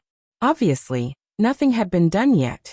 Bodyguard Qian didn't know that if he had seen the scene after Li Hongyuan slaughtered the imperial palace in his previous life and chopped up Lu Qingdi with his own hands, his reaction probably wouldn't be so big. What do you mean by unconscious? Tell me clearly. Li Hongyuan's voice was as calm as ever. However, in Bodyguard Qian's ears, it didn't sound like a human's voice, but like the voice of the Nine Nether Purgatory. For no reason, he felt a gush of coldness coming from all directions with a sticky feeling that couldn't be shaken off. It kept drilling from the surface of his body to the crevices of his bones. At any time, it would turn into ice shards and explode without leaving a trace. The former guard tried his best to control himself, so that he wouldn't lose his composure. Master, you left the Wang Fu this morning. When it was time, Wang Fei did not get up. The people around Wang Fei were worried that something was wrong. After that, they could not wake Wang Fei up no matter what. Mama Gong first took Wang Fei's pulse, and did not find anything wrong. Then she felt that her medical skills were shallow and called for the Fu doctor. The result was the same. There was nothing wrong with Wang Fei. The pulse showed that Wang Fei was sleeping. After that, Mama Gong sent this subordinate to the estate to ask for instructions from Master. Guard Qian said. It was winter, but his palms and back were drenched in sweat. He had been waiting for Li Hongyuan to act out. Return to the capital. Li Hongyuan didn't say or do anything else and strode out of the manor. In order for Jingwan to have a good night's sleep, he purposely arranged for the matter to be handled during the day. Even if there was a great risk of being discovered, at this point he didn't care. How could Guard Qian dare to be negligent? He quickly found someone to prepare a horse, and called Gong Jiu. The people who interrogated Yao Rao also knew about this matter. Without seeing Li Hongyuan's condition, they all had a feeling of falling into an ice house. It must be said that they had long disregarded life and death. At this time, they were also praying that Wang Fei was okay. They also hoped that this was not the result of man-made actions. Otherwise, no matter if it was the person who did it or them, none of them would have a good ending. The former's crime was naturally unforgivable, and they obviously failed to protect their master. Although the shadow guards couldn't openly return to the capital, Wang Fei's matter would definitely require them to act. Yao Rao and so on were naturally left there, and no one cared. It's just that, The servants of the manor naturally didn't dare to set foot in this place. Yao Rao was tied up. Whether she could live or not, it really depended on luck. To see if anyone would come to save her, or if the people of Jin Wangfu who had discovered their conscience remembered her. Of course, as a spy, she was not the only one who was still alive, and the others were also facing the possibility of starving to death. However, no matter if it was Yao Rao or the others, in fact, they were of no use. Otherwise, in any case, they were the shadow guards under the living king of hell. They wouldn't lose their sense of propriety and completely disregard everything. At least, they would clean up their tails and let go just like that. Other than the fact that they were of no use, there was also the fact that they didn't care whether they would be exposed or not. The living king of hell personally opened the way. Even if the others wanted to help open the way, they were completely unable to catch up to Li Hongyuan. On the official road, those who discovered the movement had already moved aside. Those who didn't discover it could only admit that they were unlucky. Being sent flying was considered light, but dying under the horse's hooves. Alright, for the time being, such a bad situation hadn't occurred. It must be said that the living king of hell had muddled along for a long time. The number of times he had ridden a horse wasn't few. However, in the past, even if he made a ruckus and caused an accident, the people who suffered from the unexpected calamity would only suffer insignificant injuries and pain. It was completely different from this time. At the city gate, the guards dutifully wanted to stop the people. As a result, Li Hongyuan's whip directly waved over, using 120% of his strength, directly whipping the people until their skin and flesh split open, revealing the eerie white bones. That face felt like it had been slashed diagonally by a knife, as if even the head was split into two halves. Such a situation certainly frightened everyone out of their wits. However, after some people recognized who it was, they were as silent as cicadas in winter and didn't dare to be angry. Speaking of which, such a bad thing had never happened to Li Hongyuan in the past. However, in the minds of these people, it didn't seem strange that the living king of hell would do such a thing. Li Hongyuan returned to Prince Yu's mansion. When he turned over and dismounted, he threw the whip aside and strode to the main courtyard. Obviously, the thing about Jingwan hadn't spread in Prince Yu's mansion. When the servants saw Li Hongyuan, they just saluted politely. Li Hongyuan's footsteps were like the wind, but his footsteps were still steady, and his clothes were neat. It seemed that nothing serious had happened. And because he was fast, they didn't have time to feel Li Hongyuan's terrifying aura, so they didn't know that a storm was coming. In contrast, the scene in Begonia Elegant House was completely different. Jingwan's temper was good enough, and she was not strict with the servants. Therefore, even if they were afraid of Li Hongyuan, under normal circumstances, they would be quiet enough and full of people. However, now there was a sense of dead silence. Those who were not qualified to serve in the room, when they saw Li Hongyuan, did not even dare to breathe loudly, so that they didn't even greet him. In the room, Nanny Gong, Jingwan's wet nurse, and her chief servant girl were all in. Li Hongyuan saw Jingwan sleeping soundly on the bed at a glance. It seemed that she really just wanted to sleep. Li Hongyuan forced himself to slow down. At this moment, Nanny Gong keenly sensed that he was suppressing his emotions to the extreme. Li Hongyuan sat down by the bed and held Jingwan's hand. It was not cold, but the blue veins on the back of his hand were clearly protruding, and there was still a gap between his palm and Jingwan's hand. Wan, you are getting lazier and lazier. What time is it? Hurry up and get up. There was a visible gentleness in his voice as usual, but the look in his eyes was really creepy. No matter what Li Hongyuan was like, Nanny Gong was not afraid of him. He was a rare exception. However, at this moment, she felt a chill down her spine, and her hands and feet were a little stiff and numb. Li Hongyuan was still trying to wake Jingwan up with gentle words. He did not scold the servants, nor did he call Gongjiu. Everyone present knew how much he cared about Jingwan. Therefore, the more he acted like this, the more frightening it was. Nanny Gong walked from the bed to the door without making a sound. At this moment, she was probably the only one who could barely move, even though her hands and feet were still stiff. Sure enough, Gongjiu and the others hurried over. It seemed that Li Hongyuan was much calmer than them. Nanny Gong just tilted her head at Gong Jiu without saying anything. Gong Jiu understood and went straight in without saying anything. When Gong Jiu saw Li Hongyuan, he paused. He clearly felt the feeling Guard Qian had just now. He clenched his fists and continued to walk forward. Master. Li Hongyuan did not turn back. He turned around and sat beside Jingwan's head. He clenched his 5 fingers a few times, as if to relax his overly tense fingers. Then he carefully helped Jingwan up and leaned on his body. Gong Jiu did not dare to be negligent. He went forward and carefully checked Jingwan, withstanding the unprecedented pressure. During the whole process, Li Hongyuan appeared to be very quiet. It was unprecedentedly quiet. Master, it's the sleeping spell. After checking Jingwan's condition, Gong Jiu subconsciously came to a conclusion. He did not hide it or hesitate and told Li Hongyuan. Li Hongyuan suddenly raised his head and lifted his leg to kick Gong Jiu. Gong Jiu's body flew backward. The bystanders seemed to have heard the sound of bones breaking. Gong Jiu landed on the ground. His expression did not change much, but when he stood up with his hand on his chest, he paused for a moment. Blood flowed out from the corner of his mouth. Then his throat moved. Obviously, he swallowed most of the blood back. Nanny Gong moved her feet, but in the end, she did not go forward to help him. Guard Qian and the others at the door frowned, but did not move. As the bedroom of the 2 masters, under normal circumstances, they would not even let him take a step in. After wiping the blood from the corner of his mouth, Gong Jiu got up and knelt on one knee in the distance. He lowered his head slightly.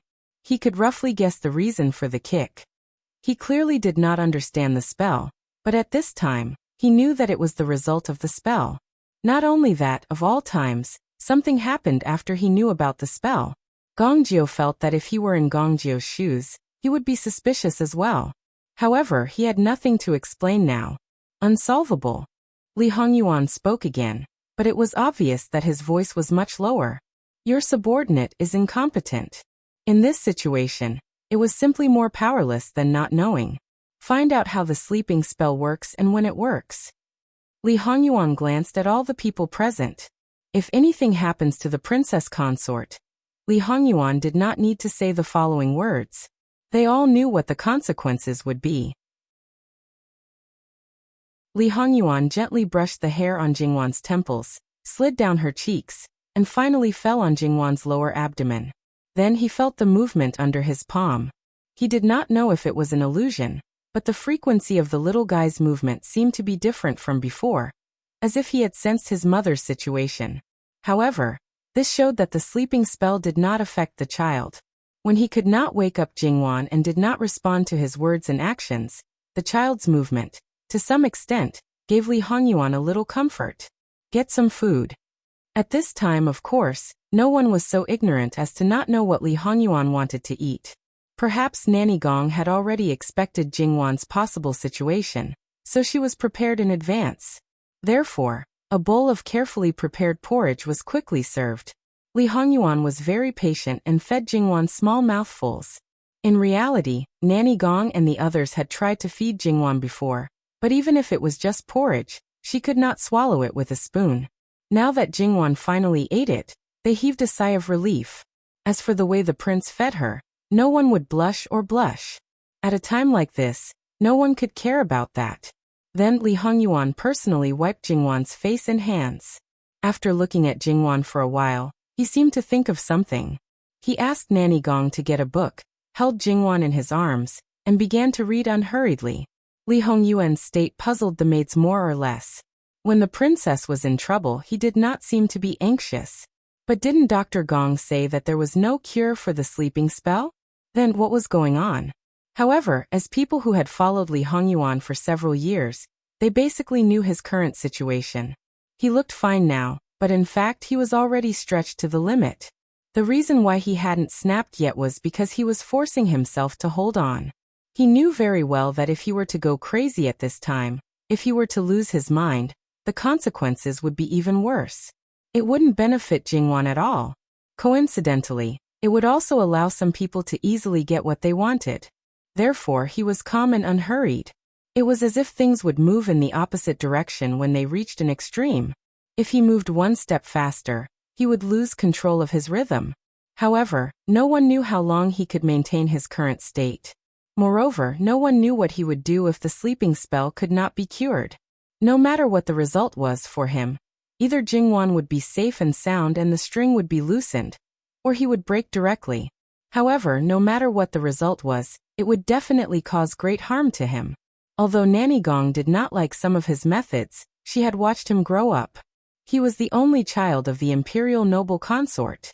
It would be a lie to say that she did not feel sorry for him.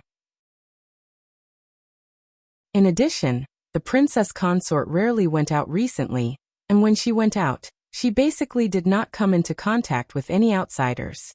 However, she was poisoned by the sleeping goo. Something must have happened in the prince's mansion. Nanny Gong also blamed herself for this. https://www.bicken.com/11/11807/152111418. HTML. Please click here to report an error. Registration is not required. We will deal with it as soon as possible. After reporting, please wait patiently and refresh the page. Please remember the domain name of this book, www.bicken.com. Mobile edition website, bicken.com.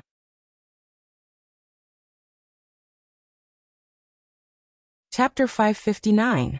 At this time, Gong Mama was the lady protector back.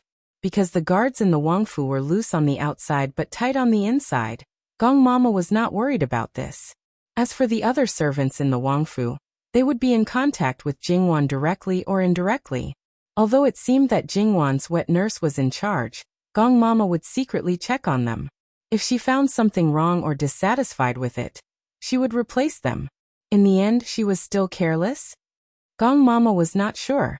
However, when it came to handling matters, they were swift and decisive. Starting from the people around Jingwan, including Jingwan's nanny, they sorted them out one by one. No one was spared. If there was even the slightest bit of wrongdoing, they would be severely punished and would not be tolerated. When Gong Mama was in charge of the Wangfu, the shadow guards were in charge of the outside. In short, they would not let go of any clues. When Gong Jiu was helpless about the goo, if they did not find out the source, they would not be able to find a solution. Even though, in reality, they were very clear that there would definitely be a follow-up to this matter.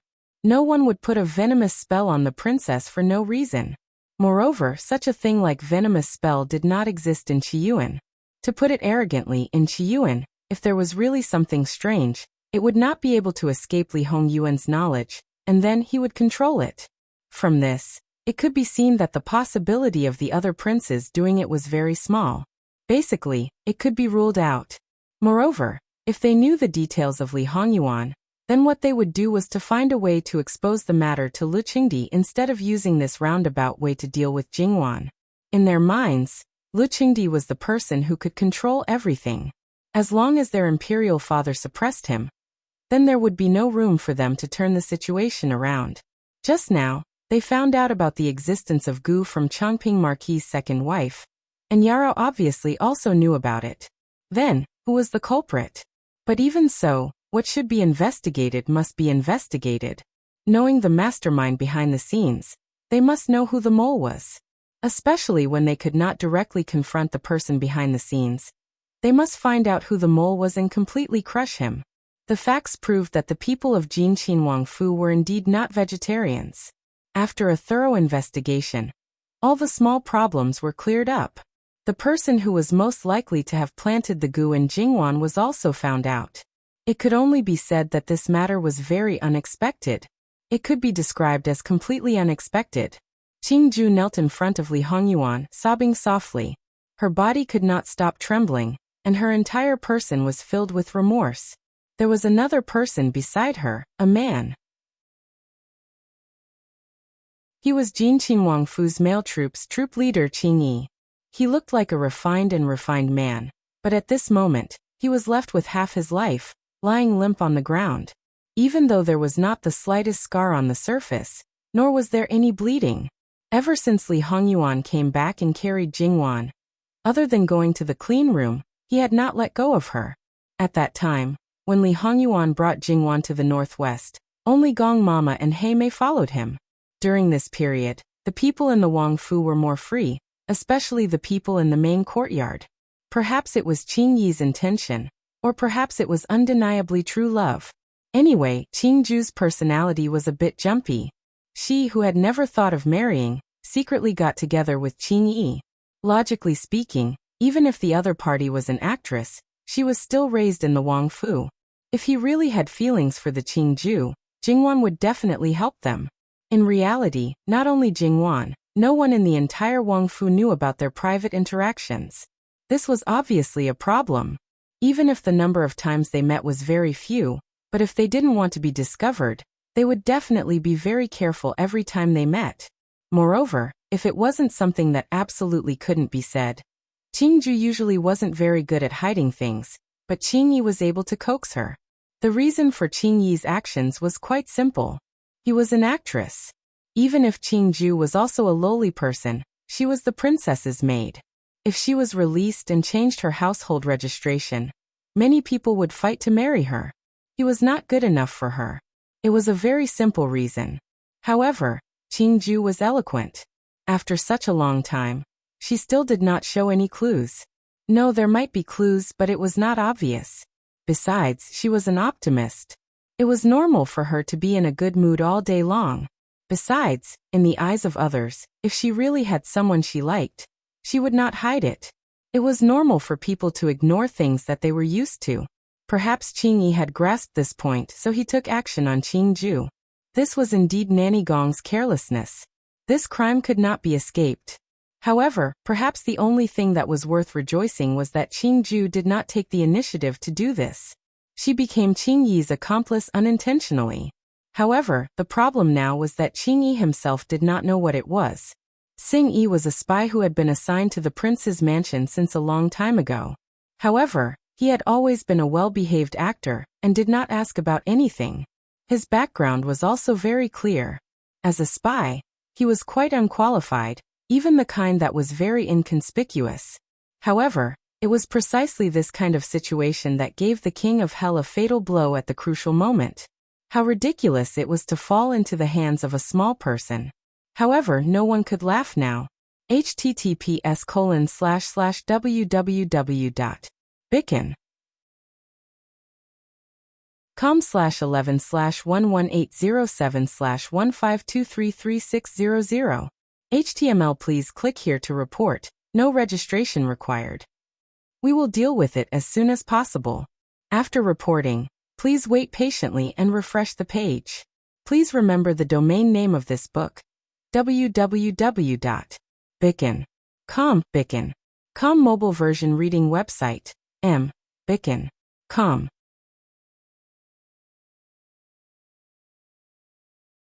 Chapter 560.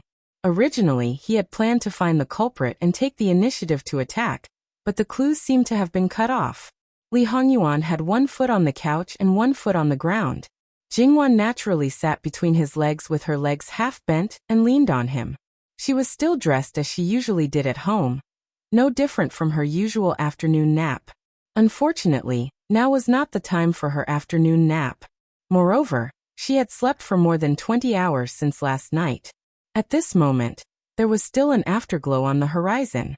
However, he believed that there would be news soon. The days were getting shorter and shorter. At this moment, Li Hongyuan was very calm. Even the terrifying aura around him seemed to have disappeared. Of course, this was on the premise that one did not look into his eyes. He was completely a quiet and handsome man. Qing Ju's sobbing had also disappeared. There were quite a number of people present, but it was so quiet that it was scary. It was as if no one dared to breathe. That kind of feeling was really not too good. "Wake him up," Li Hongyuan said in a low voice. It was obvious who this person was referring to. Gong Jiu took out a few silver needles and inserted them. Qing Yi on the ground showed signs of waking up. The main courtyard was the most special place in the prince's mansion. If it was outside, it would not be so comfortable to wake up. As for Gong Jiu, the kick that Li Hongyuan gave him was not light. He estimated that 3 of his ribs were broken, but it was actually considered light. If his master had used all his strength, he would have died. After all, Breaking his ribs and piercing his heart was not difficult for his master. With such an injury, Gong Jiu only looked a little pale. Other than that, whether it was walking or inserting the needles, his movements were very stable. No one could tell that there was anything wrong with him. Although Qingyi had the identity of a spy, but in essence, he was still an actor. He was placed in Jin Qingwang Fu early on. It must be known that Li Hongyuan had always concealed it well.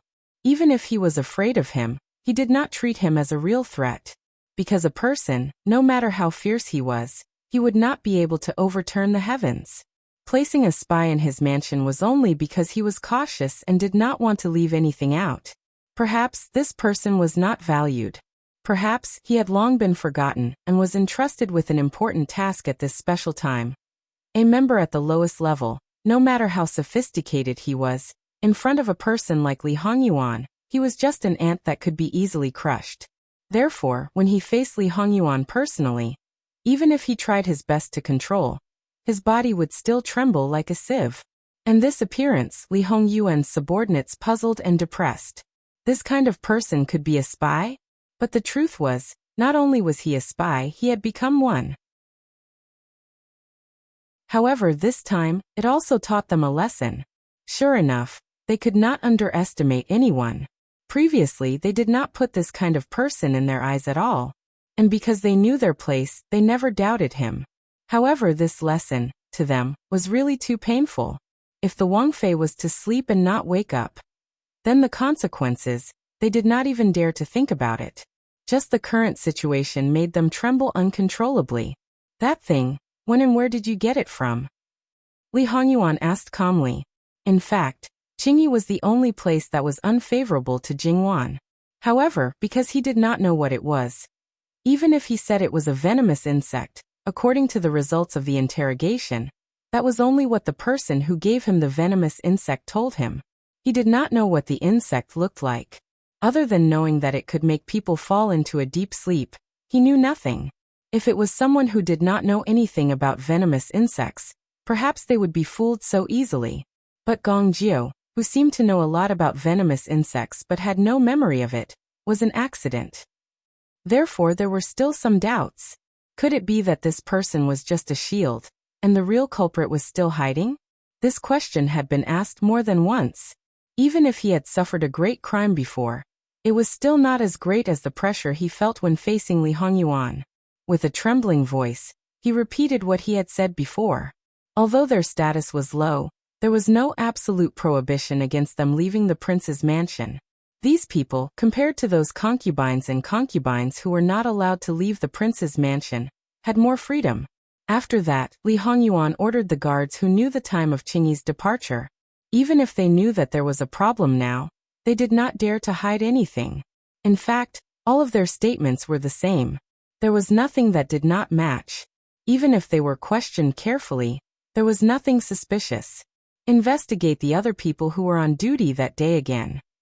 Regardless of whether they were related or not, since Li Hongyuan ordered them to investigate, they would definitely investigate again.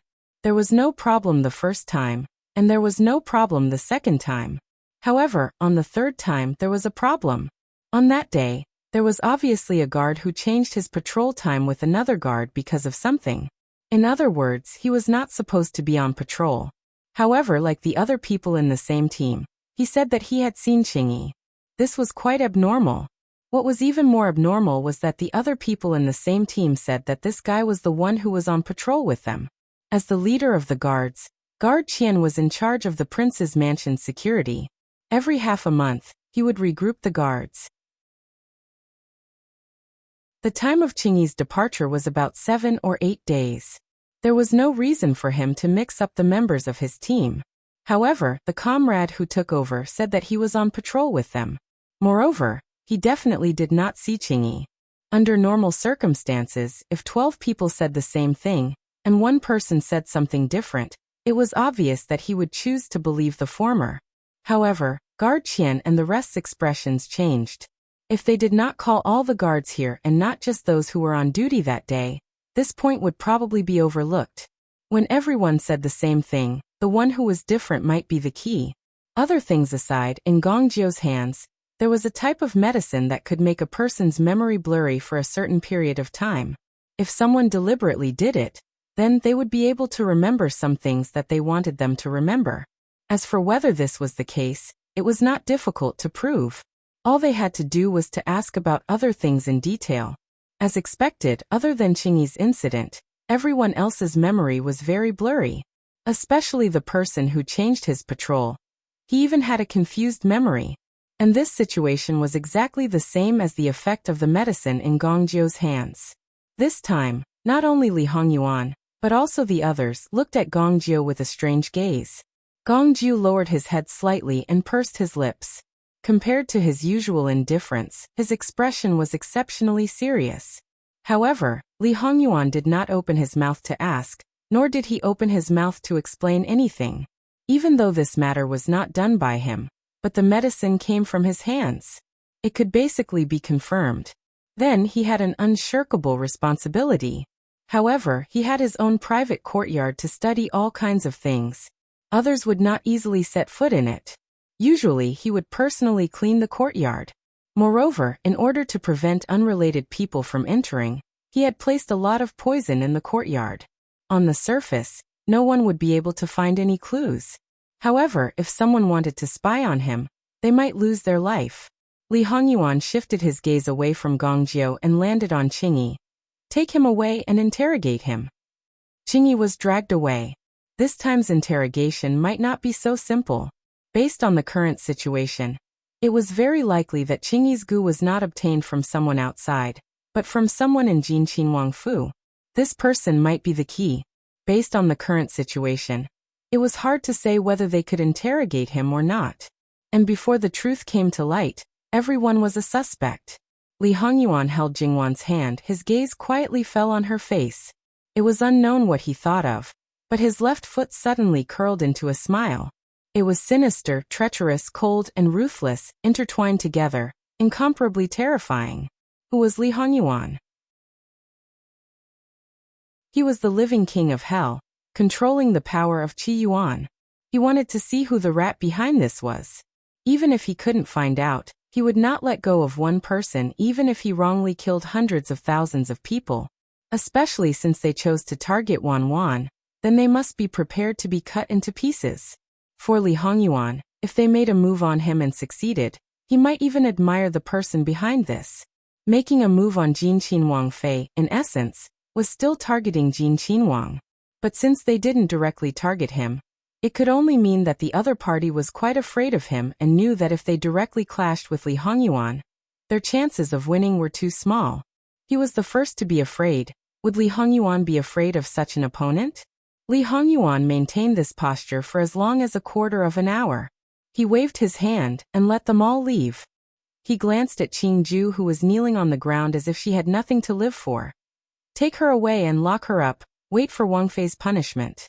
After all, she was one of Jingwan's people and had served by Jingwan's side for many years. Li Hongyuan wouldn't easily punish her. This was his respect and love for Jingwan.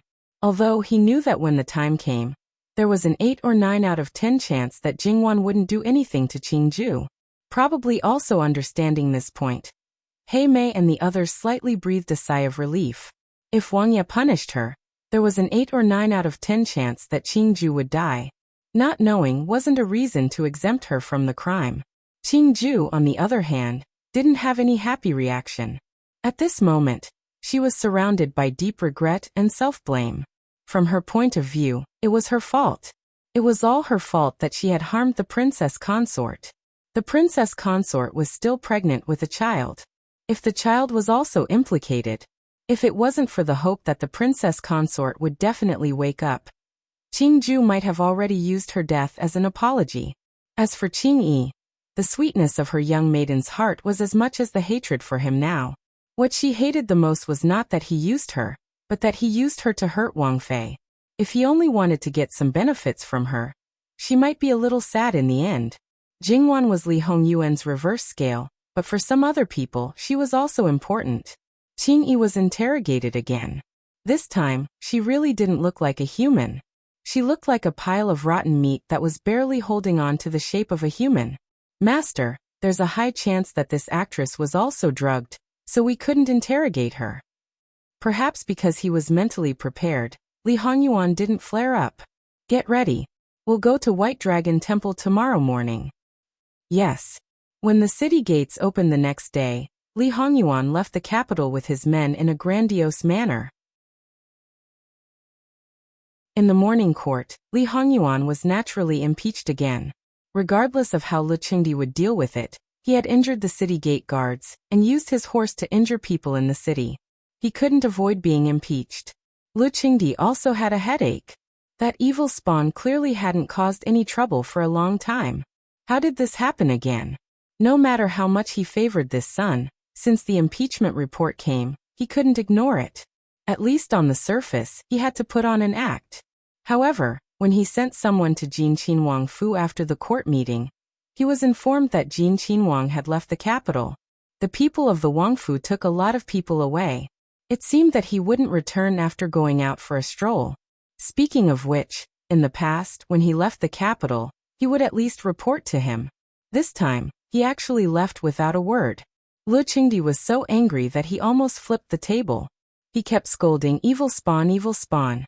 As for those brothers of Li Hongyuan, even if Lu Qingdi didn't like them, they didn't spare any effort to add oil and vinegar to Lu Qingdi's eyes. After all, only by removing Li Hongyuan, the biggest obstacle, other people's chances would be equal. Therefore, they didn't put Father Emperor in their eyes, failed to live up to Father Emperor's love and care for him, had no regard for law and discipline, and in the long run, it might cause people's resentment and so on. These words might really add fuel to the fire. However, when Li Hongyuan wasn't here, the unlucky ones were naturally those who jumped around in front of him. Lu Qingdi's anger couldn't be extinguished, but he also knew that his son couldn't have left the capital for no reason. Even yesterday's incident might have a reason. Therefore, he let people investigate first. However, when he sent people to Jin Qinhuang Fu to inquire, he didn't get any results. Because all the insiders in the Wangfu were taken away by Li Hongyuan.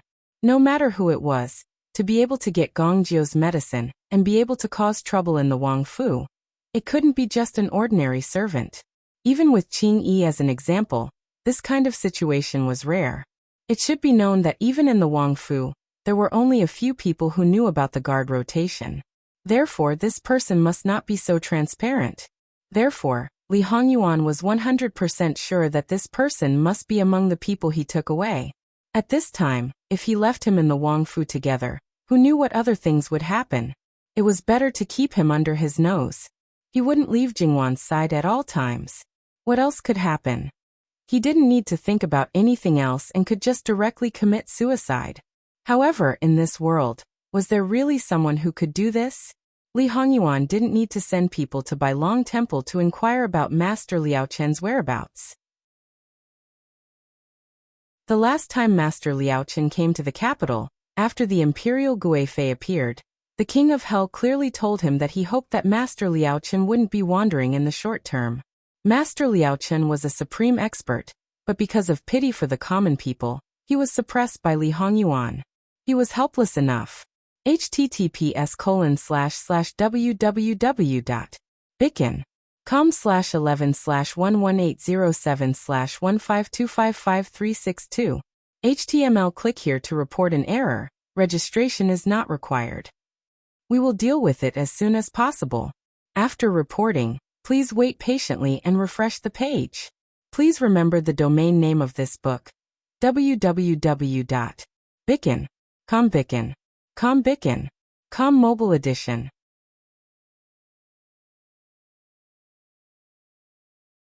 Chapter 561. When Master Liao Chen learned that the King of Hell had come to visit, he said Buddha and didn't seem surprised. Or rather, he was calm about everything.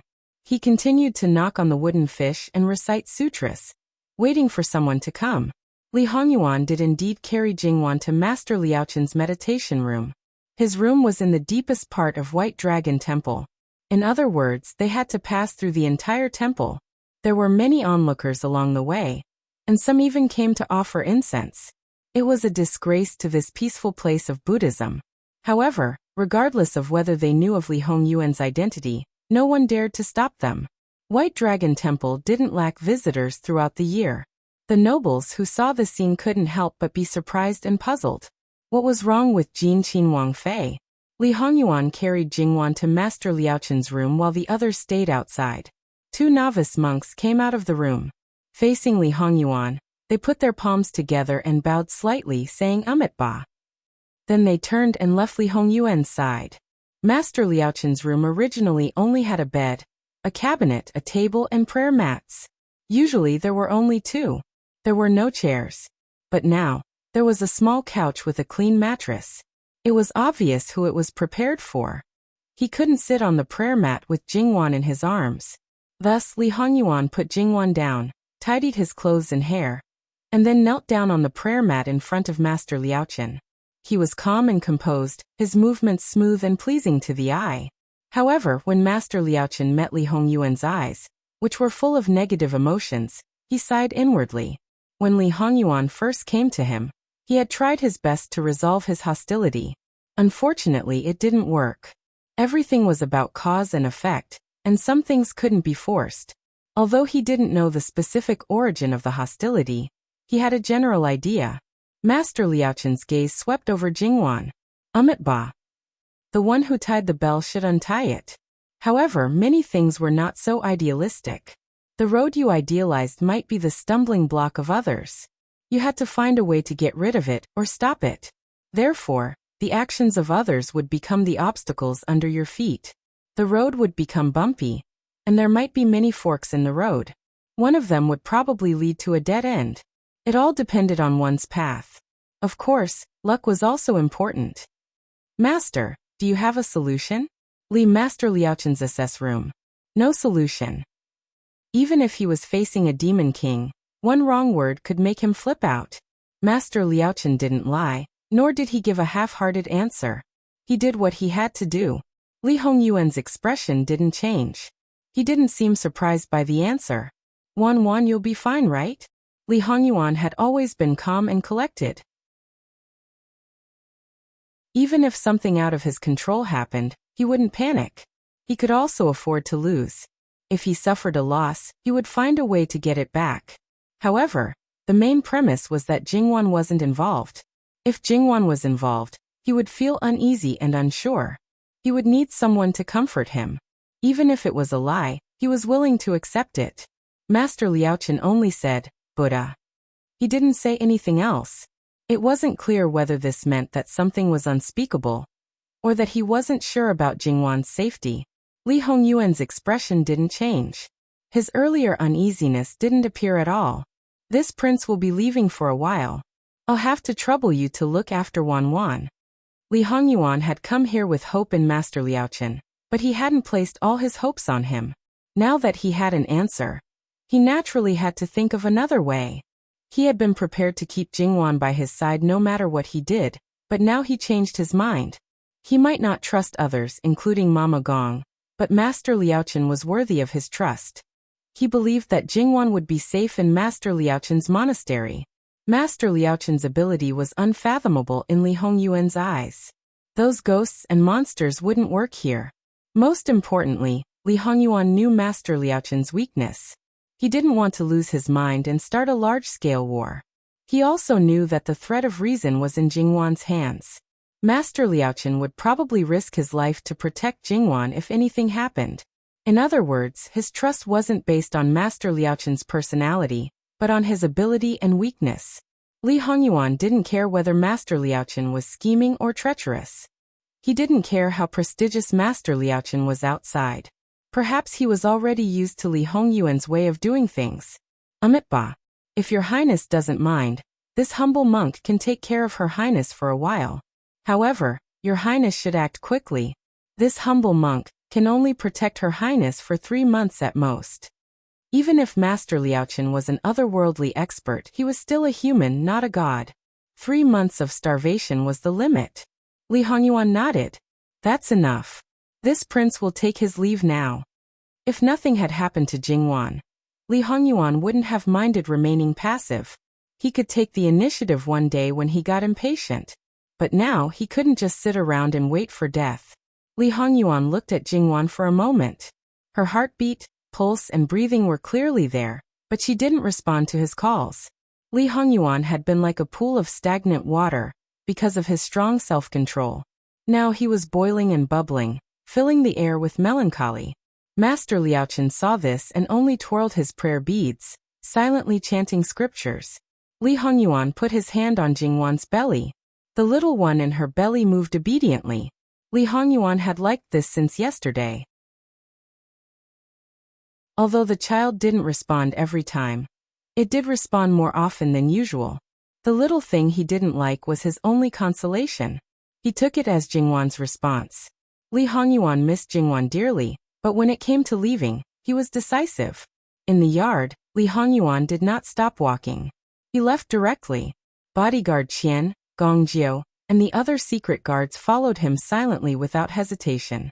Granny Gong and the others naturally stayed behind. Later, Master Liaochen ordered people to clean up the meditation room next door. It would be Jingwan's resting place. Li Hongyuan had prepared a lot of things before he came. Although it wasn't a complete set, he had brought everything Jingwan used every day. Therefore, the meditation room was completely changed. No one would think it was a meditation room just by looking at it. Master Liaochen had seen it, but didn't say anything. He had always been generous and benevolent. As long as it didn't violate any of the Buddhist rules, he would be very tolerant. Master Liaochen came and put something in Jingwan's hand. The princess doesn't need to eat for the next 3 months. Since there was no need to eat, there would naturally be no physiological problems, and the body's functions would be reduced to the lowest. However, Master, our princess consort is pregnant now. If we do this, will it affect the child? Ba. This is inevitable. Now that mother and child are one, if the mother doesn't eat, the child can't grow. If it continues to grow, it will consume the mother's body. At that time, the princess will be in danger. Of course, the relic will also affect the child, but it won't affect the mother's body. The child's growth will be much slower. If there are no problems in the later stages, the child will be born 2 months later. Even so, the mother will quickly lose weight. The best way is for the princess to wake up as soon as possible. Granny Gong clenched her fists. Master, can you read our princess's fortune? In fact, Granny Gong knew that the prince had already done it when he was still alive. Master Liaochen shook his head. Ba, this poor monk can't. In Master Liaochen's eyes, Jingwan's fate was very messy, because she was from another world. And because Jin Qinhuang had changed her fate, perhaps there really was a tribulation in her life. Once this tribulation was over, her fate would probably smooth out. Granny Gong thought that perhaps the outcome would be very bad, but she didn't expect that it couldn't be read. How could it be that even Master Liaochen couldn't read it? She, who had always been calm and composed, was so shocked that she couldn't speak. https://www.bikin.com/11/11807/15273120. HTML. Click here to report an error. Registration is not required. We will deal with it as soon as possible. After reporting, please wait patiently and refresh the page. Please remember the domain name of this book: www.bikin.com.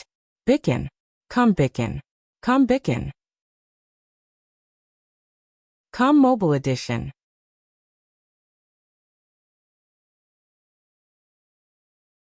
Chapter 562. Your Highness is a kind and benevolent person, will be blessed by heaven. Anyway, it was Master Liaochen's consolation, which was more or less useful. But it was limited. As long as Jingwan didn't wake up, Gong Mingyao would be worried. Although Li Hongyuan didn't say what he was going to do, Nanny Gong could basically guess it. Nanny Gong only hoped that everything would go well for him, and that he would come back as soon as possible. But she knew that it was impossible for everything to go well. There would be many twists and turns in the process, and it might even be very dangerous.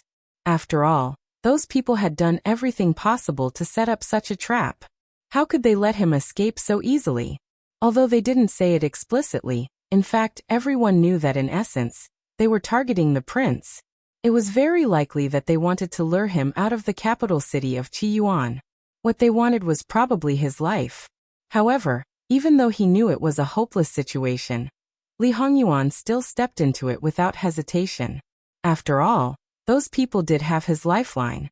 To deal with a person, it was common sense to have his lifeline. Especially for a person like Li Hongyuan, who was so powerful that he couldn't be shaken, his weak spot might be the only way to deal with him.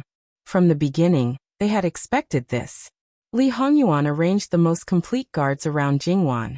However, there were always so many unknowns and accidents in the world, which could be said to be impossible to guard against. Therefore, it was not only Jingwan who was worrying. To some extent, Li Hongyuan was more dangerous than her. Nanny Gong put a small bed next to Jingwan's bed. She had to sleep with her at night. Although she didn't have any physical needs, it didn't mean that she didn't have to care about anything. She had to wipe her body, massage her, wash her hair regularly, and move out of the room to see the sunlight. In this way, it lasted for a day or two. In the capital city, Lu Qingdi's people came to find her. Although Li Hongyuan brought a lot of people with him, they were fast enough. In fear of the living hell, no one dared to question them. Outside the city, even if ordinary people saw them, they would stay far away from them. In this way, Lu Qingdi's people didn't find out where Li Hongyuan and his people went in a short time. It was because the noblewoman who went to the White Dragon Temple to offer incense accidentally mentioned it to her family, and then reported it to Lu Qingdi. This time, no matter how one looked at it, it was unusual. Li Hongyuan's quick action showed the seriousness and urgency of the matter. In fact, some people knew how much of a scoundrel Li Hongyuan was. It was not as exaggerated as the rumors said. He had a sense of propriety and would not cross the bottom line. This time, it could only be said that something had really happened, something big. When the Luo family knew that Li Hongyuan took Jingwan out of the capital city with him, it was inevitable that they would think more. Especially the two elders, who knew more than others, almost subconsciously thought that this matter had something to do with Jingwan. Madame Luo couldn't sit still. When she knew that they might still be in the White Dragon Temple, she immediately sent people there. Therefore, she was only a little behind Lu Qingdi's people. It was completely expected that these people would come to the White Dragon Temple. Therefore, Granny Gong had already thought of a way to deal with them. Ordinary people couldn't know about Jingwan's current situation. Even if they knew, they wouldn't dare to say it, because the living hell would definitely think that they were behind it. Even the Nine Lives demon cat didn't have the ability to fight with the living hell in the capital city. So, Wang Fei suddenly had an unknown illness. The doctors in the mansion couldn't do anything about it.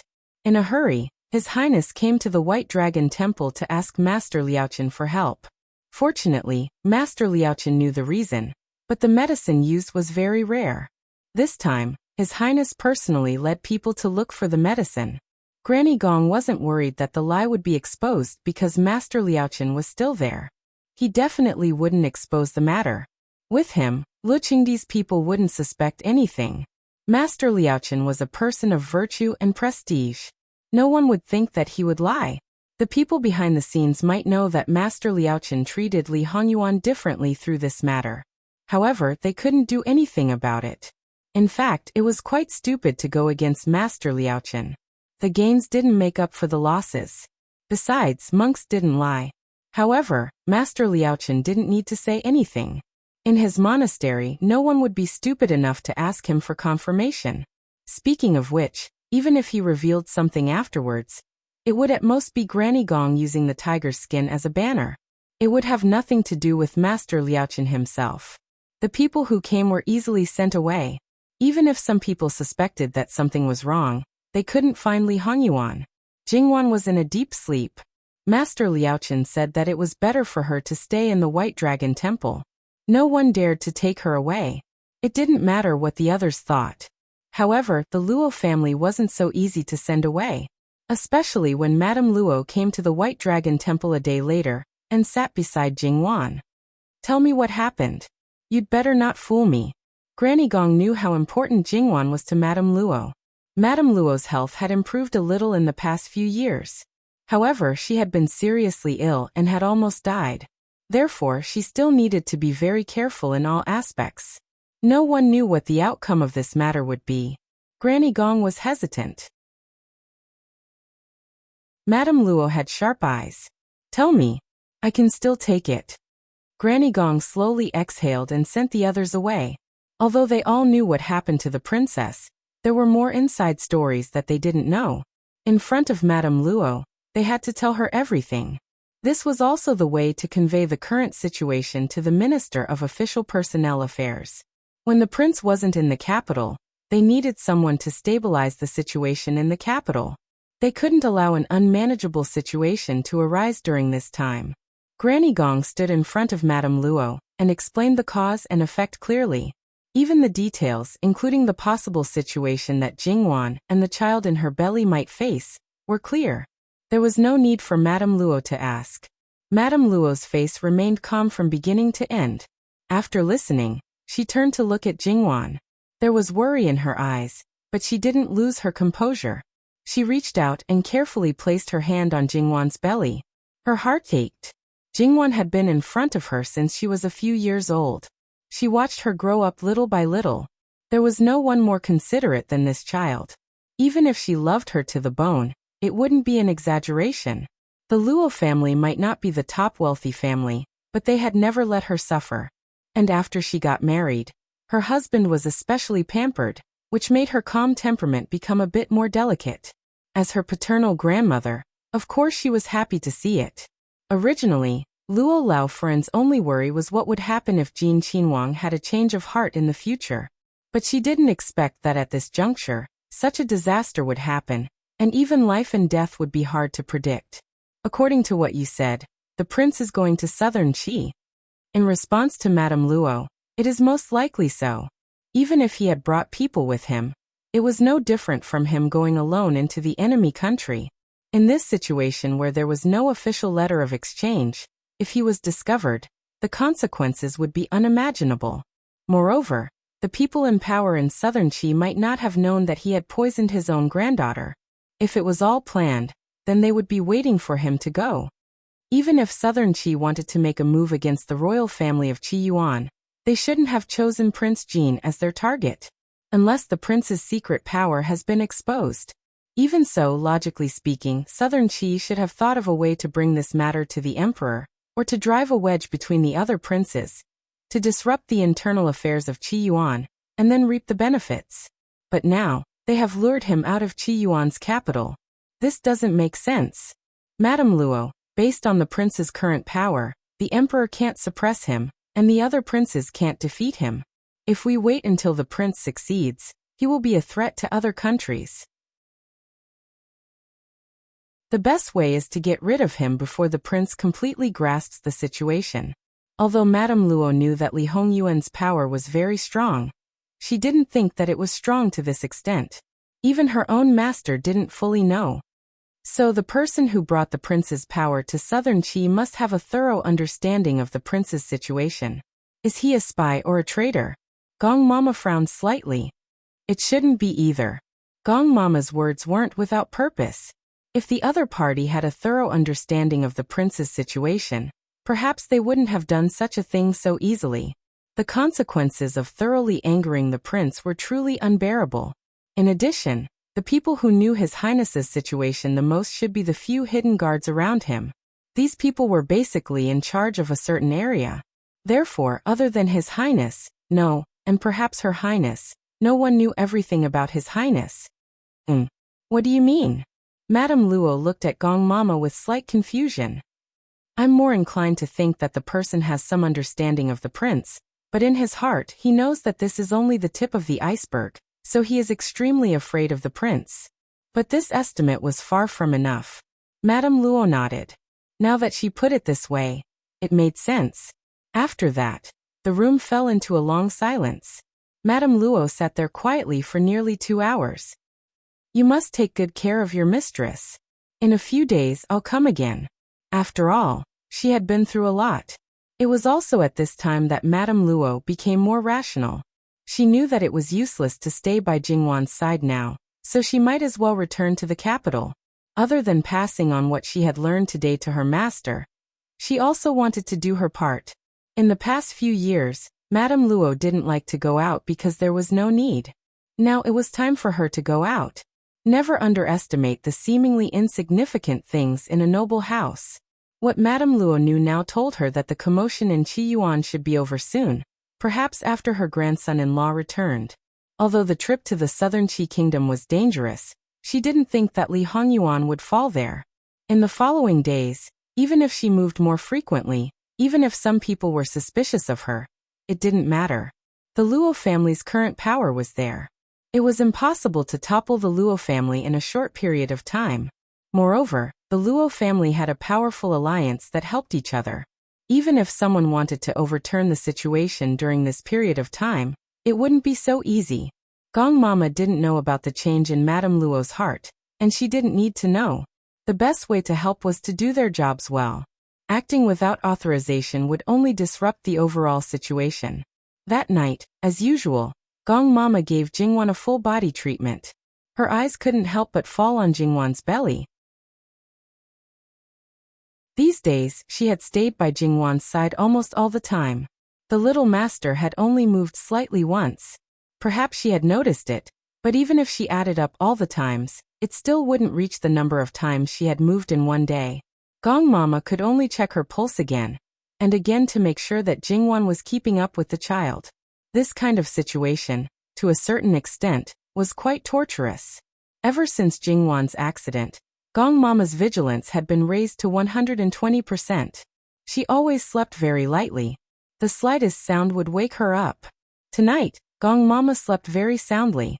The sound of footsteps sounded in the courtyard. It didn't sound light or heavy.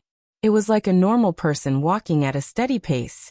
With a creak, the door was pushed open.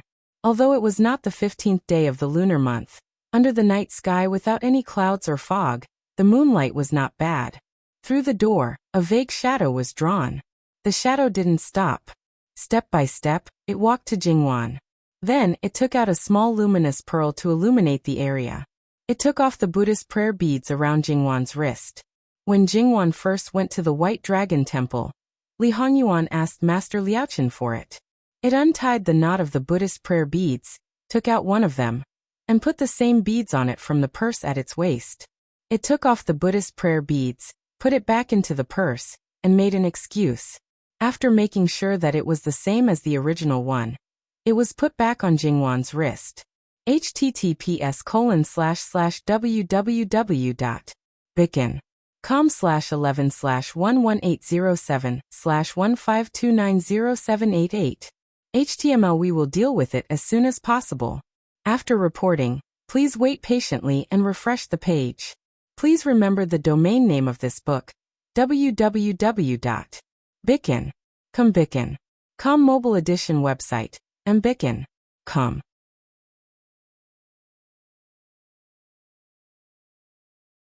Chapter 563. Finishing everything, he left the meditation room and closed the door. Just as he was about to leave, he heard a Buddhist chant, Amitabha. It made him pause for a moment. However, he did not show any signs of panic. He looked in the direction of the voice, squatted down, and bowed politely. Master. Amitabha Buddha, for benefactor to visit in the middle of the night, what is benefactor's purpose? There was a moment of silence, followed by a soft chuckle. In this world, no one can compare to Great Master when it comes to the heart as clear as a mirror. Great Master should know that I have no ill intentions, at least towards Wang Fei. Amitabha Buddha. Great Master Liaochen twirled his Buddhist prayer beads and didn't say anything else. Great Master is a person outside of worldly affairs and doesn't easily get involved in worldly affairs. It's just that Great Master's heart cares for the common people and sympathizes with the common people. In the end, you can't completely walk outside of worldly affairs, so to a certain extent you got involved in this matter. However, this is actually quite good. No matter what you think of Jin Qinwang in your heart, or your purpose in helping him, Wang Fei is innocent. She shouldn't be involved in this bloody game, so this is really quite good. Great Master Liaochen had a benevolent countenance. It was unknown how old he was, but in this world, no one would dare to say that he was number 2. This kind of person, with a healthy body, clear eyes, and even under the dim moonlight he could still see the other person clearly. In the end, there were only a few people in the world whose fate lines were messed up. This was a pitiful person. It's late at night and the dew is heavy. Benefactor should go back and rest early. Amit Babuda. Many thanks to Great Master. Knowing that tonight's matter, Great Master Liao Chun had let it go. How he came, how he left. His gait didn't change, and he didn't deliberately hide his head. He was very magnanimous. Great Master Liao Chun looked at the meditation room Jingwan was in for a moment before walking over. His footsteps really didn't make any sound. He didn't need to borrow anything and walked to Jingwan's side accurately. He reached out to check her pulse. If his guess was correct, she should wake up in 3 days. His gaze fell on the prayer beads on Jingwan's wrist. Others couldn't see it, but in his eyes the change in the prayer beads was clear at a glance. It was as if a purple bead with a black color had appeared in the middle of a pair of golden beads. Although the color seemed a bit unknown, Great Master Liao Chun could sense that this bead was harmless and could solve the problem of Jin Qin Wang Fei. The human heart, right and wrong, the twists and turns. Great Master Liao Chun brushed his sleeves and left the meditation room. The door closed automatically and the room seemed to have changed invisibly. Mama Gong stirred and then abruptly woke up. She frowned and got up to light the lamp. First, she checked Jingwan's condition. From head to toe, she didn't miss a thing. Then she turned around and carefully looked at the windows, door, and some other details. She didn't find anything wrong, but based on her former shadow guard's intuition, she couldn't relax. Then Granny Gong opened the door and looked around. There was no problem, but she couldn't get rid of the strange feeling. Mama Gong couldn't sleep for the rest of the night. When the person who returned to his room from Jingwan's room entered the room, he was shocked to find someone in the room. In reality, it wasn't a pleasant feeling, but he didn't make a sound. He looked at the person standing motionless by the bed. Even under the moonlight, the person didn't have the slightest temperament of the moonlight. Instead, he was so gloomy that the moonlight outside paled in comparison.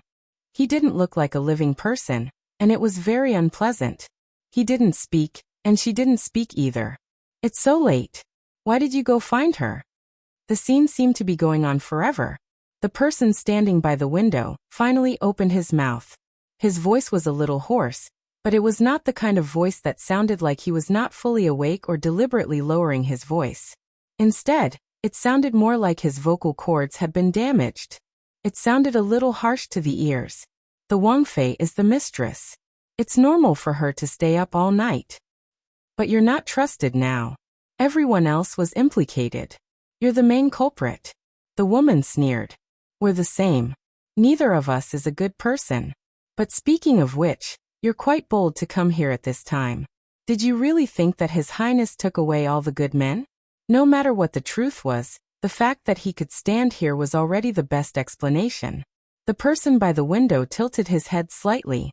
Under the faint moonlight, his eyes were clear and terrifying. Not only that, there seemed to be something wriggling on his sunken face. It was enough to give people goosebumps. The woman's expression changed slightly. You're really disgusting. Perhaps it was not the first time that he had been looked at or spoken to in such a way, but he didn't react at all. Perhaps his calm attitude angered her. I don't know how the Wang Fei will react when she sees you like this. Will she be frightened or disgusted? Out of 10 people, at least 9 of them would see you as a scourge, and the remaining 1 would have fainted at the first moment. Finally, there was a change of emotion in his eyes. He was not a beast, but a yaksha. However, he didn't do anything in the end. No one knew whether he was too lazy to care or disheartened. He threw the thing in his hand over. The thing inside can remove the sleeping bug. Take her out of White Dragon Temple in 3 days. You really think highly of me. It's already very difficult to put the sleeping bug on the Wang Fei. Now Nanny Gong doesn't allow any of us to get close to her. How can you remove the sleeping bug on the Wang Fei under her nose? Do you want me to expose myself directly? We haven't crossed the river yet. Are you ready to burn the bridge? The woman held the porcelain bottle in her hand and said lightly, That's your business. If you can't do it, what's the use of having you? Aren't you afraid that I'll bite all of you out? The person in front of the window sneered.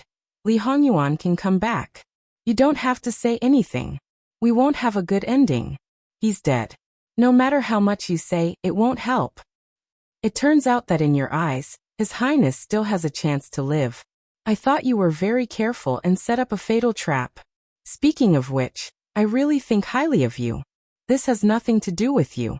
You just need to do your own thing." With a flick of his sleeve, he brushed past the woman and strode away.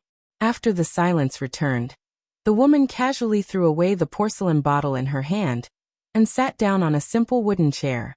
She rested her chin on one hand. Compared to the indignation and mockery she had before, she had completely calmed down. In the darkness, her mind drifted. Those people all treated her as the mud on the ground. They could step on her however they wanted, and she had to follow the path they arranged. There was no freedom, no dignity, and no sense of self. In Jin Qinhuang Fu, it was actually her happiest time. She didn't need to greet people and send them off.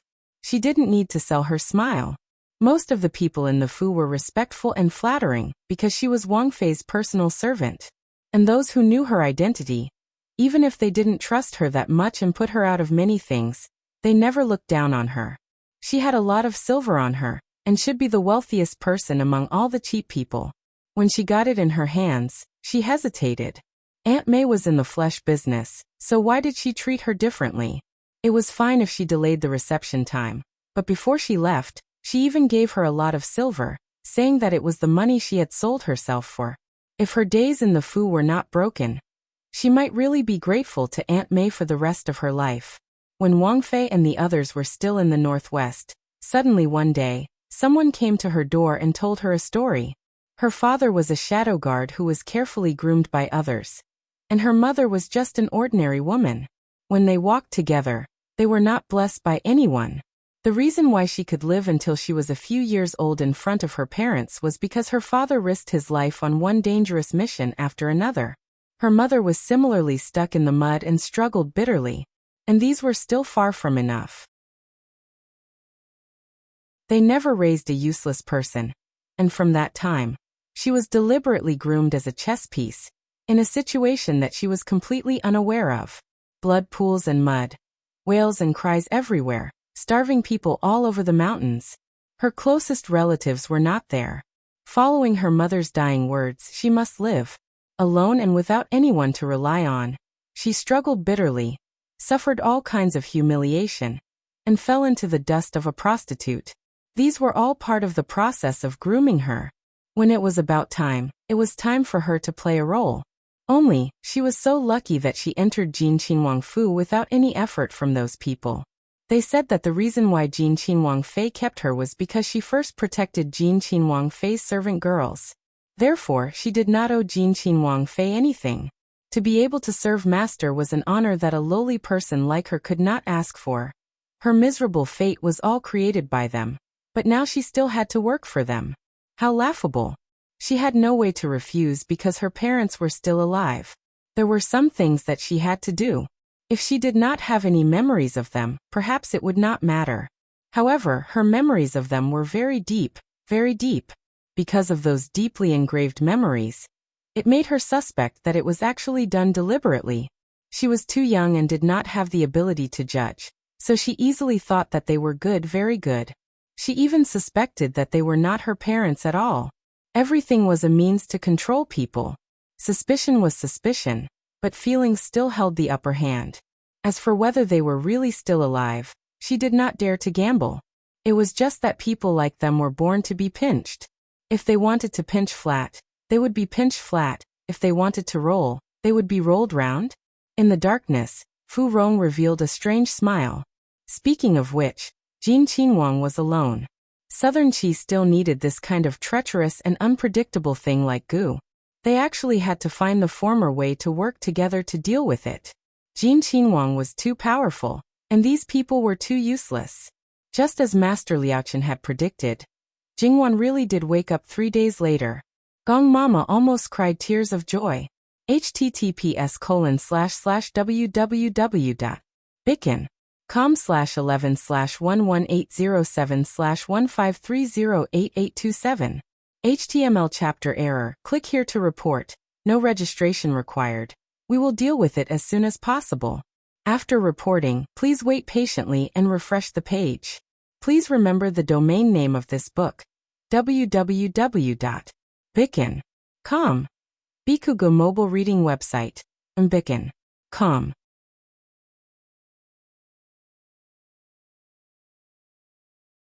Chapter 564.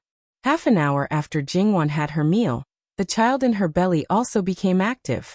Perhaps it was because it had been holding it in for too long, but now it was a little too active. In fact, it was a little uncomfortable, but Jingwon showed a rare smile. After Granny Gong's initial joy, she realized a problem. Since someone had tried so hard to put the sleeping spell on the princess consort, then the sleeping spell would not lose its effect after a while. Who was the one who removed the sleeping spell? And it had happened right under her nose. It was very likely that this person was the one who had used Xing-Yi as a tool but was not caught. Now this person had done something similar again. How could she tolerate it? Nurse Gong suddenly thought of the first few nights. Her intuition told her that something was wrong, but in reality, she did not notice anything strange. So was it really that night? Nurse Gong did not show it on her face, but her heart was terrifyingly gloomy. The first time, it could be attributed to carelessness because of the tight security. What about the second time? What should she do? She could indeed say that she was incompetent. Nurse Gong was not angry because she had been provoked, again and again. It was mainly because this situation was completely out of her control. She felt that it was very troublesome. She was afraid that something would go wrong at some unknown time. In reality, it was not a matter of when something would go wrong. It was a matter of letting the princess wake up at this time. It was a big problem. Nanny Gong looked at everyone with a scrutinizing gaze. She became more and more cautious in her actions. Not only was she careful about Jingwon's food and clothing, she was also very careful about her own. Because now she was almost certain that she had fallen into a trap that night. If she wanted to protect her master, she had to first prevent herself from getting into trouble. Another doubt arose in Nurse Gong's heart.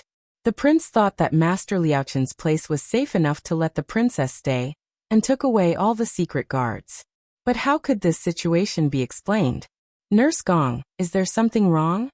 Granny Gong hesitated for a moment. Judging from the princess consort's attitude after she woke up, she should not be unaware of the current situation. Logically speaking, everything happened after she fell asleep, so she should not be aware of it.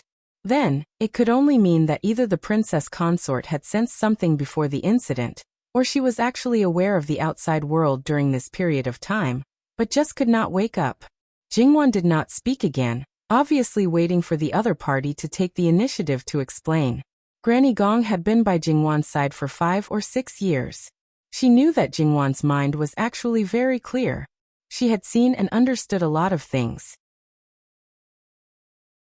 Even if she didn't say it out loud, it didn't mean that she didn't know. Even if he told her everything now, especially that His Highness had entered the tiger's den, she might not be able to bear it.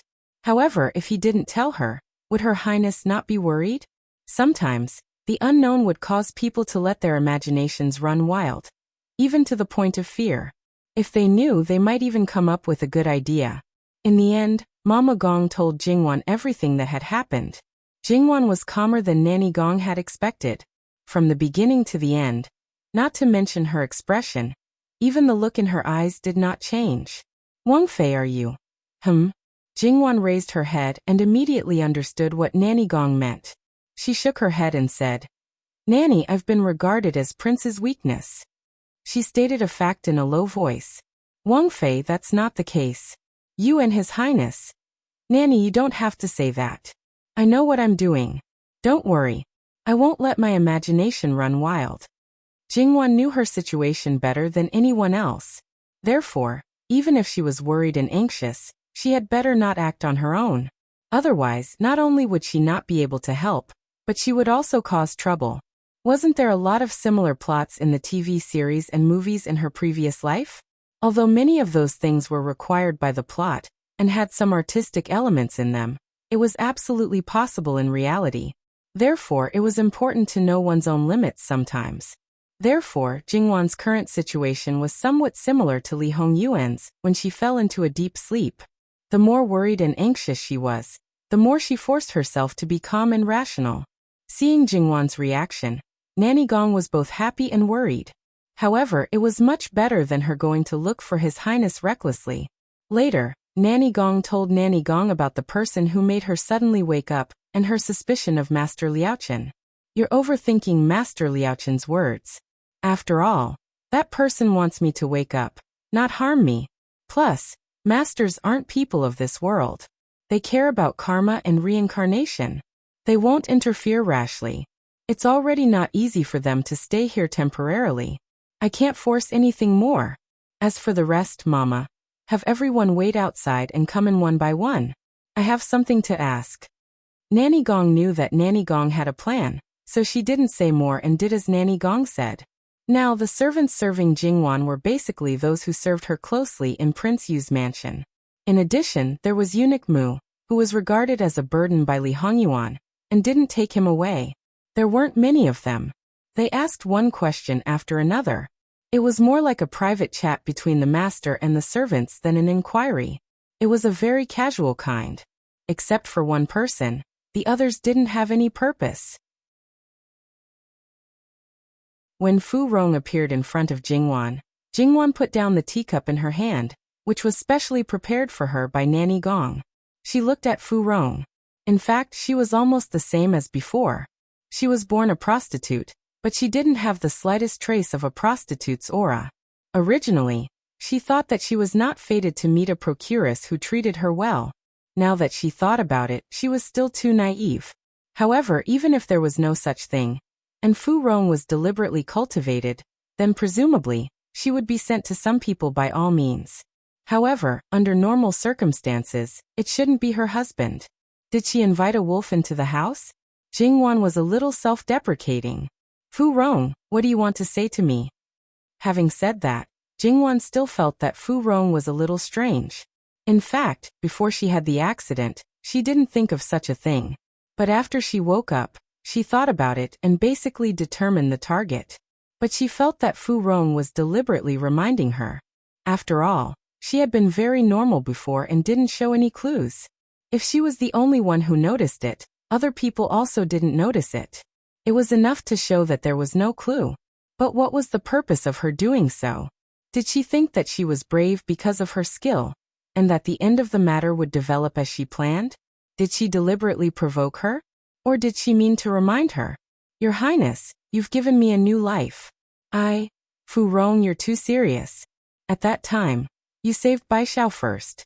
I just let you stay by my side. It's not a big deal. Moreover, even if I didn't help, you would jump out of the fire pit sooner or later. Jingwan interrupted her calmly. Your Highness, do you really think it will be like this? Without Princess Consort's shelter, this servant would have been humiliated and changed hands again and again. This servant would have become an insignificant plaything that anyone could trample on. Princess Consort's slight effort is the grace of giving this servant a new lease of life. Fu Rong stood upright with slightly lowered eyebrows and narrowed eyes. It was a very standard posture, the posture of a qualified maid in a noble courtyard. Jingwan was silent. She wanted to ask, in this case, are you biting the hand that feeds you? But she didn't ask, because it was meaningless. Why did you wake me up? Someone doesn't want your Highness to stay in White Dragon Temple anymore. Fu Rong told her the truth. Oh, they have His Highness's weakness. Can't they do anything to him? When Jingwan said this, she was a little proud. Look, this was her man. No matter what they did, they still couldn't hurt him. His Highness is a wise man. Ordinary people can't be compared with him. If they want to take him down, they naturally need more bargaining chips. So it's not surprising. So, the fact that I'm awake now can't be spread to him anyway? More than that. In fact, if you don't leave White Dragon Temple, His Highness can't come back, at least not within 3 months. Your Highness, you have more than one kind of poisonous insect. Another kind of poisonous insect can really control His Highness. Digression.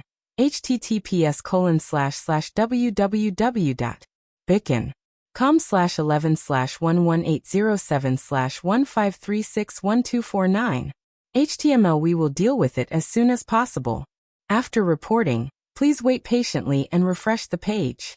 Please remember the domain name of this book, www.bicken.com. Combican. Combican. Com mobile edition website. Mbican. Com.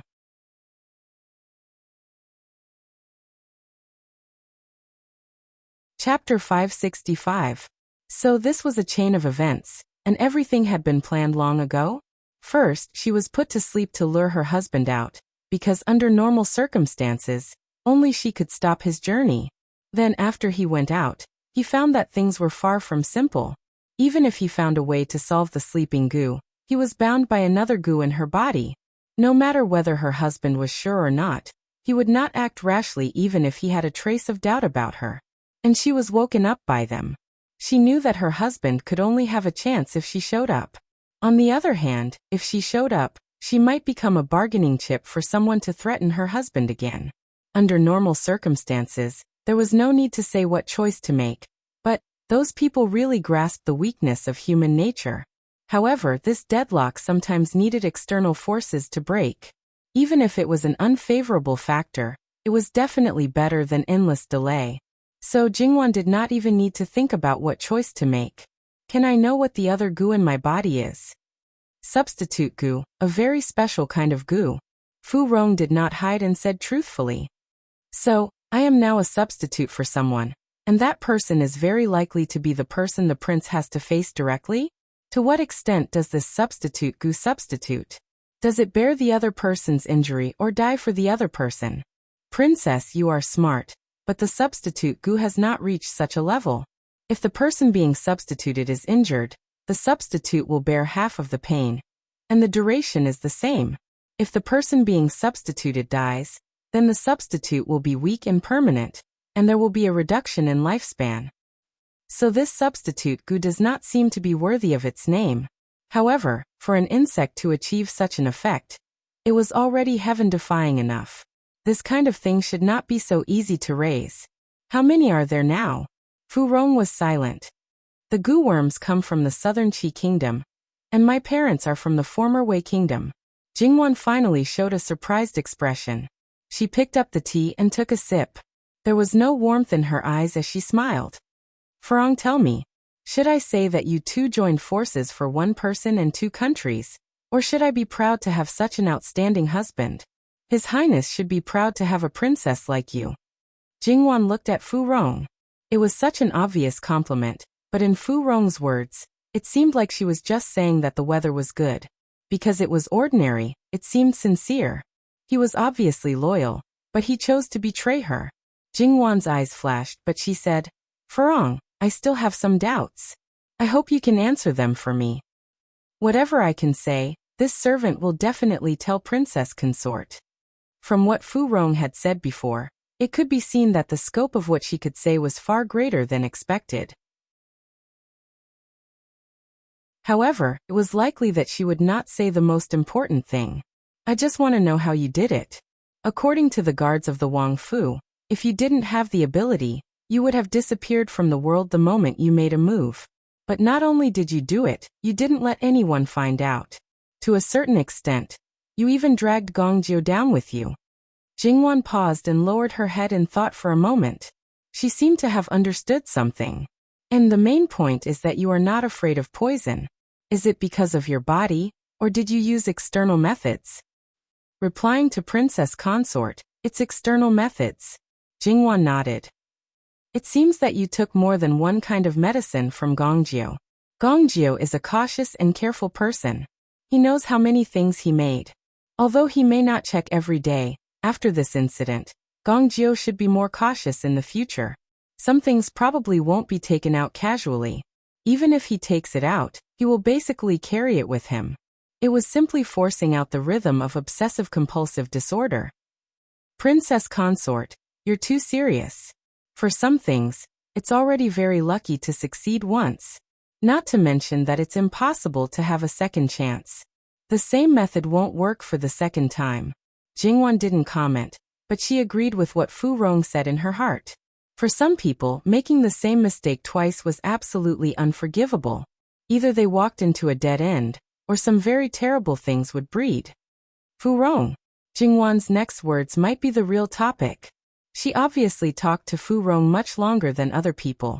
When Granny Gong came in, Her eyes obviously had a different meaning when she looked at Fu Rong. She had always been relatively calm, but at this time, there was a sharpness in her eyes, as if she was going to cut Fu Rong alive. However, Fu Rong maintained the proper attitude, which was respectful, quiet, and reserved. Princess consort, did Fu Rong? Jingwan raised her hand slightly to stop Granny Gong from continuing. Don't think too much. Was it something that could be stopped just because she said not to think too much? Jingwan didn't say anything more. She casually gave a few instructions, and then went to find Master Liaochen. Jingwan might have called Master Liaochen a fraud in her heart, but in fact, she was very confident in his ability. Perhaps she was an atheist in her previous life, but after experiencing time travel, her husband's rebirth, and even seeing a ghost, she accepted things that couldn't be explained by science. Master Liaochen probably knew that Jingwan was going to visit him, so he had prepared tea. It's good that you're awake, princess consort. Master Liaochen twirled the Buddha beads and smiled warmly. Jingwan also smiled. This time, I'm also thanking you for your help. Otherwise, His Highness wouldn't know how to deal with it. Your Highness, you're being too serious. His Highness always has his own ideas. Even without the White Dragon Temple, he would still be able to deal with it properly. Jingwan didn't comment. Even if she could deal with some things well, others would make things easier or save her trouble. Therefore, she couldn't deny the other person's credit. In fact, she couldn't express her gratitude, but she should at least show enough sincerity in her words. However, Jingwan felt that the best way to thank Master Liaochen was that her husband wouldn't cause trouble anymore and wouldn't do terrible things so easily. Jingwan picked up the teacup and took a sip. I'm here not only to thank you, but also to say goodbye to you. I'm sorry to have disturbed you these days. Master Liaochen didn't seem surprised. It made sense. Even if he couldn't see Jingwan's fate, he could make some guesses from other people. Have you thought it through, princess consort? Let's wait. Perhaps there will be a turn for the better. After all, nothing is more important to His Highness than princess consort's safety. Master, some things have to be done. As the saying goes, if it's a blessing, it's not a curse. If it's a curse, it can't be avoided. If you avoid it this time, you may not be able to avoid it the next time. And if you avoid it, the second disaster may be even more dangerous. I haven't studied Buddhism, but it should be easy to explain, Jingwan said calmly. Master Liaochen nodded. Just like how he hadn't agreed to be the matchmaker between Jingwan and Li Hongyuan, some things couldn't be left out. If he skipped to a good ending, then other things would arise to make up for the missing part. The smoother things were at first, the more difficult it would be later. One part of the difficulty would increase to 3 parts, or even more. In that case, I won't dissuade you. I only wish you a safe trip. Master Liaochen put his palms together and prayed. If you don't mind, I'll draw 3 safety talismans for you. I couldn't ask for more. Thank you, Master. No matter what kind of talisman Master Liaochen personally drew, it was all about fate. If those talismans were to fall into the outside world, they would be priceless. Jingwan had already planned. One morning, she took the medicine from Fu Rong and did it herself. Naturally, Nurse Gong wouldn't suspect anything. So the aggrieved and angry Nurse Gong was drugged again. If she knew that it was her master who drugged her again, what kind of expression would she have? But Jingwan was her master, so she couldn't do anything but sulk. There was no way she could get back at her. The amount of medicine Fu Rong stole from Gong Jiu was limited. Now there wasn't a single drop left. Except for Nurse Gong, it wasn't difficult for Jingwan to send the others away. Everything was done calmly. With one hand on Fu Rong's arm, it was as if they were taking a stroll. Not long after they left Master Liaochen's meditation room, Sister He blocked their way. Princess, please let this servant go with you. Obviously, Sister He knew Jingwan's plan. Jingwan sighed in her heart. She miscalculated. 4 of the original 7 maidservants were married. The other maidservants were not valued as much as the original ones. Although they were given first-class rations, they were doing second-class things. As for the remaining 3, Qingju committed a crime and was left in the palace. Only Fu Rong and Sister He were left with her. Originally, In Jingwan's opinion, Sister Hei was all brawn and no brain. Of course, she wasn't brainless. It was just that compared to others, she was weaker in intelligence. She liked martial arts more and planned to spend the rest of her life with martial arts. Jingwan originally thought that it would be fine as long as she left White Dragon Temple. As for what happened after that, she would naturally take care of it as long as Granny Gong woke up because she had left a letter. However, she did not expect to be caught red-handed by Black Sister. She did not know when Black Sister started to pay attention to it. Sister Hei, this trip is very dangerous. You won't be of any use if you follow me. Instead, you may lose your life. Even if we are of no use, I don't think we will be a burden to you. Princess, you are pregnant now. It will be better to have one more person to take care of you. As for my life, from the moment I served Wang Fei, everything of this servant belongs to Wang Fei. There is nothing to care about. Hei Mei said calmly. Do you have to follow me? Wherever you go, I will go. Sister Hei was very determined. Can't I order you to stay? Princess, please forgive me. Special circumstances require special treatment. If I can come back alive, I am willing to be punished. Jingwan had no choice but to agree. If they delayed for a long time, Nanny Gong wouldn't be able to leave when she woke up. Other people might not be able to persuade her to stay, but Nanny Gong could, and she was sure that she could do it. Farong had no more medicine with her, so this was her only chance. Sister Hei, if possible, try to protect yourself. Sister Hei was silent. Obviously, she didn't listen to her at all. Jingwan didn't say anything more, and continued to walk. Sister Hei glanced at Fu Rong, who had been quiet all the time, and walked to the other side of Jingwan to be a qualified guardian. Jingwan didn't say anything, and they also maintained absolute silence. Since they wanted to take Jingwan out of the mountain, the carriage was naturally prepared. The horse was just a horse, and the appearance of the carriage was quite ordinary. But after getting on the carriage, Jingwan slightly narrowed her eyes. The comfort in the carriage was almost as good as the carriage that her husband specially prepared for her. To be honest, even if she was very valuable, she was just a bargaining chip and a hostage. As long as she was alive, she was valuable enough. Such good treatment was completely unnecessary. It looked very strange. No matter what she thought in her heart, Jingwan didn't show it on her face. Anyway, in her current situation, it was good to have a comfortable environment. But she didn't know if she would be seriously sick in the carriage, although under normal circumstances, the condition of carriage sickness was very small. Of course, although the carriage was comfortable enough, there were still some disadvantages. For example, the whole thing was like a small prison carriage. The window was a lattice, and the curtain was outside, so it couldn't be opened at all.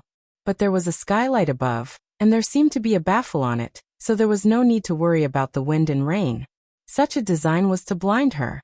Under normal circumstances, she should be directly blindfolded. So it could be seen that the other party had put in a lot of effort. Jingwan had a faint guess in her heart. What she had to do now was to wait quietly.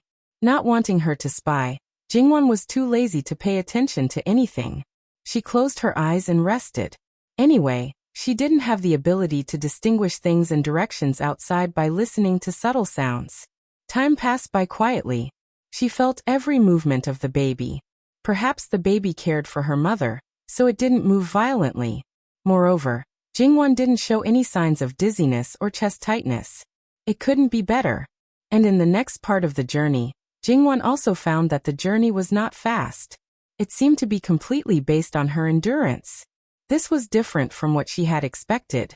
After all, her husband had been gone for a long time. Normally, they should have rushed to catch up. But now, every once in a while, they would let her down to get some fresh air and exercise.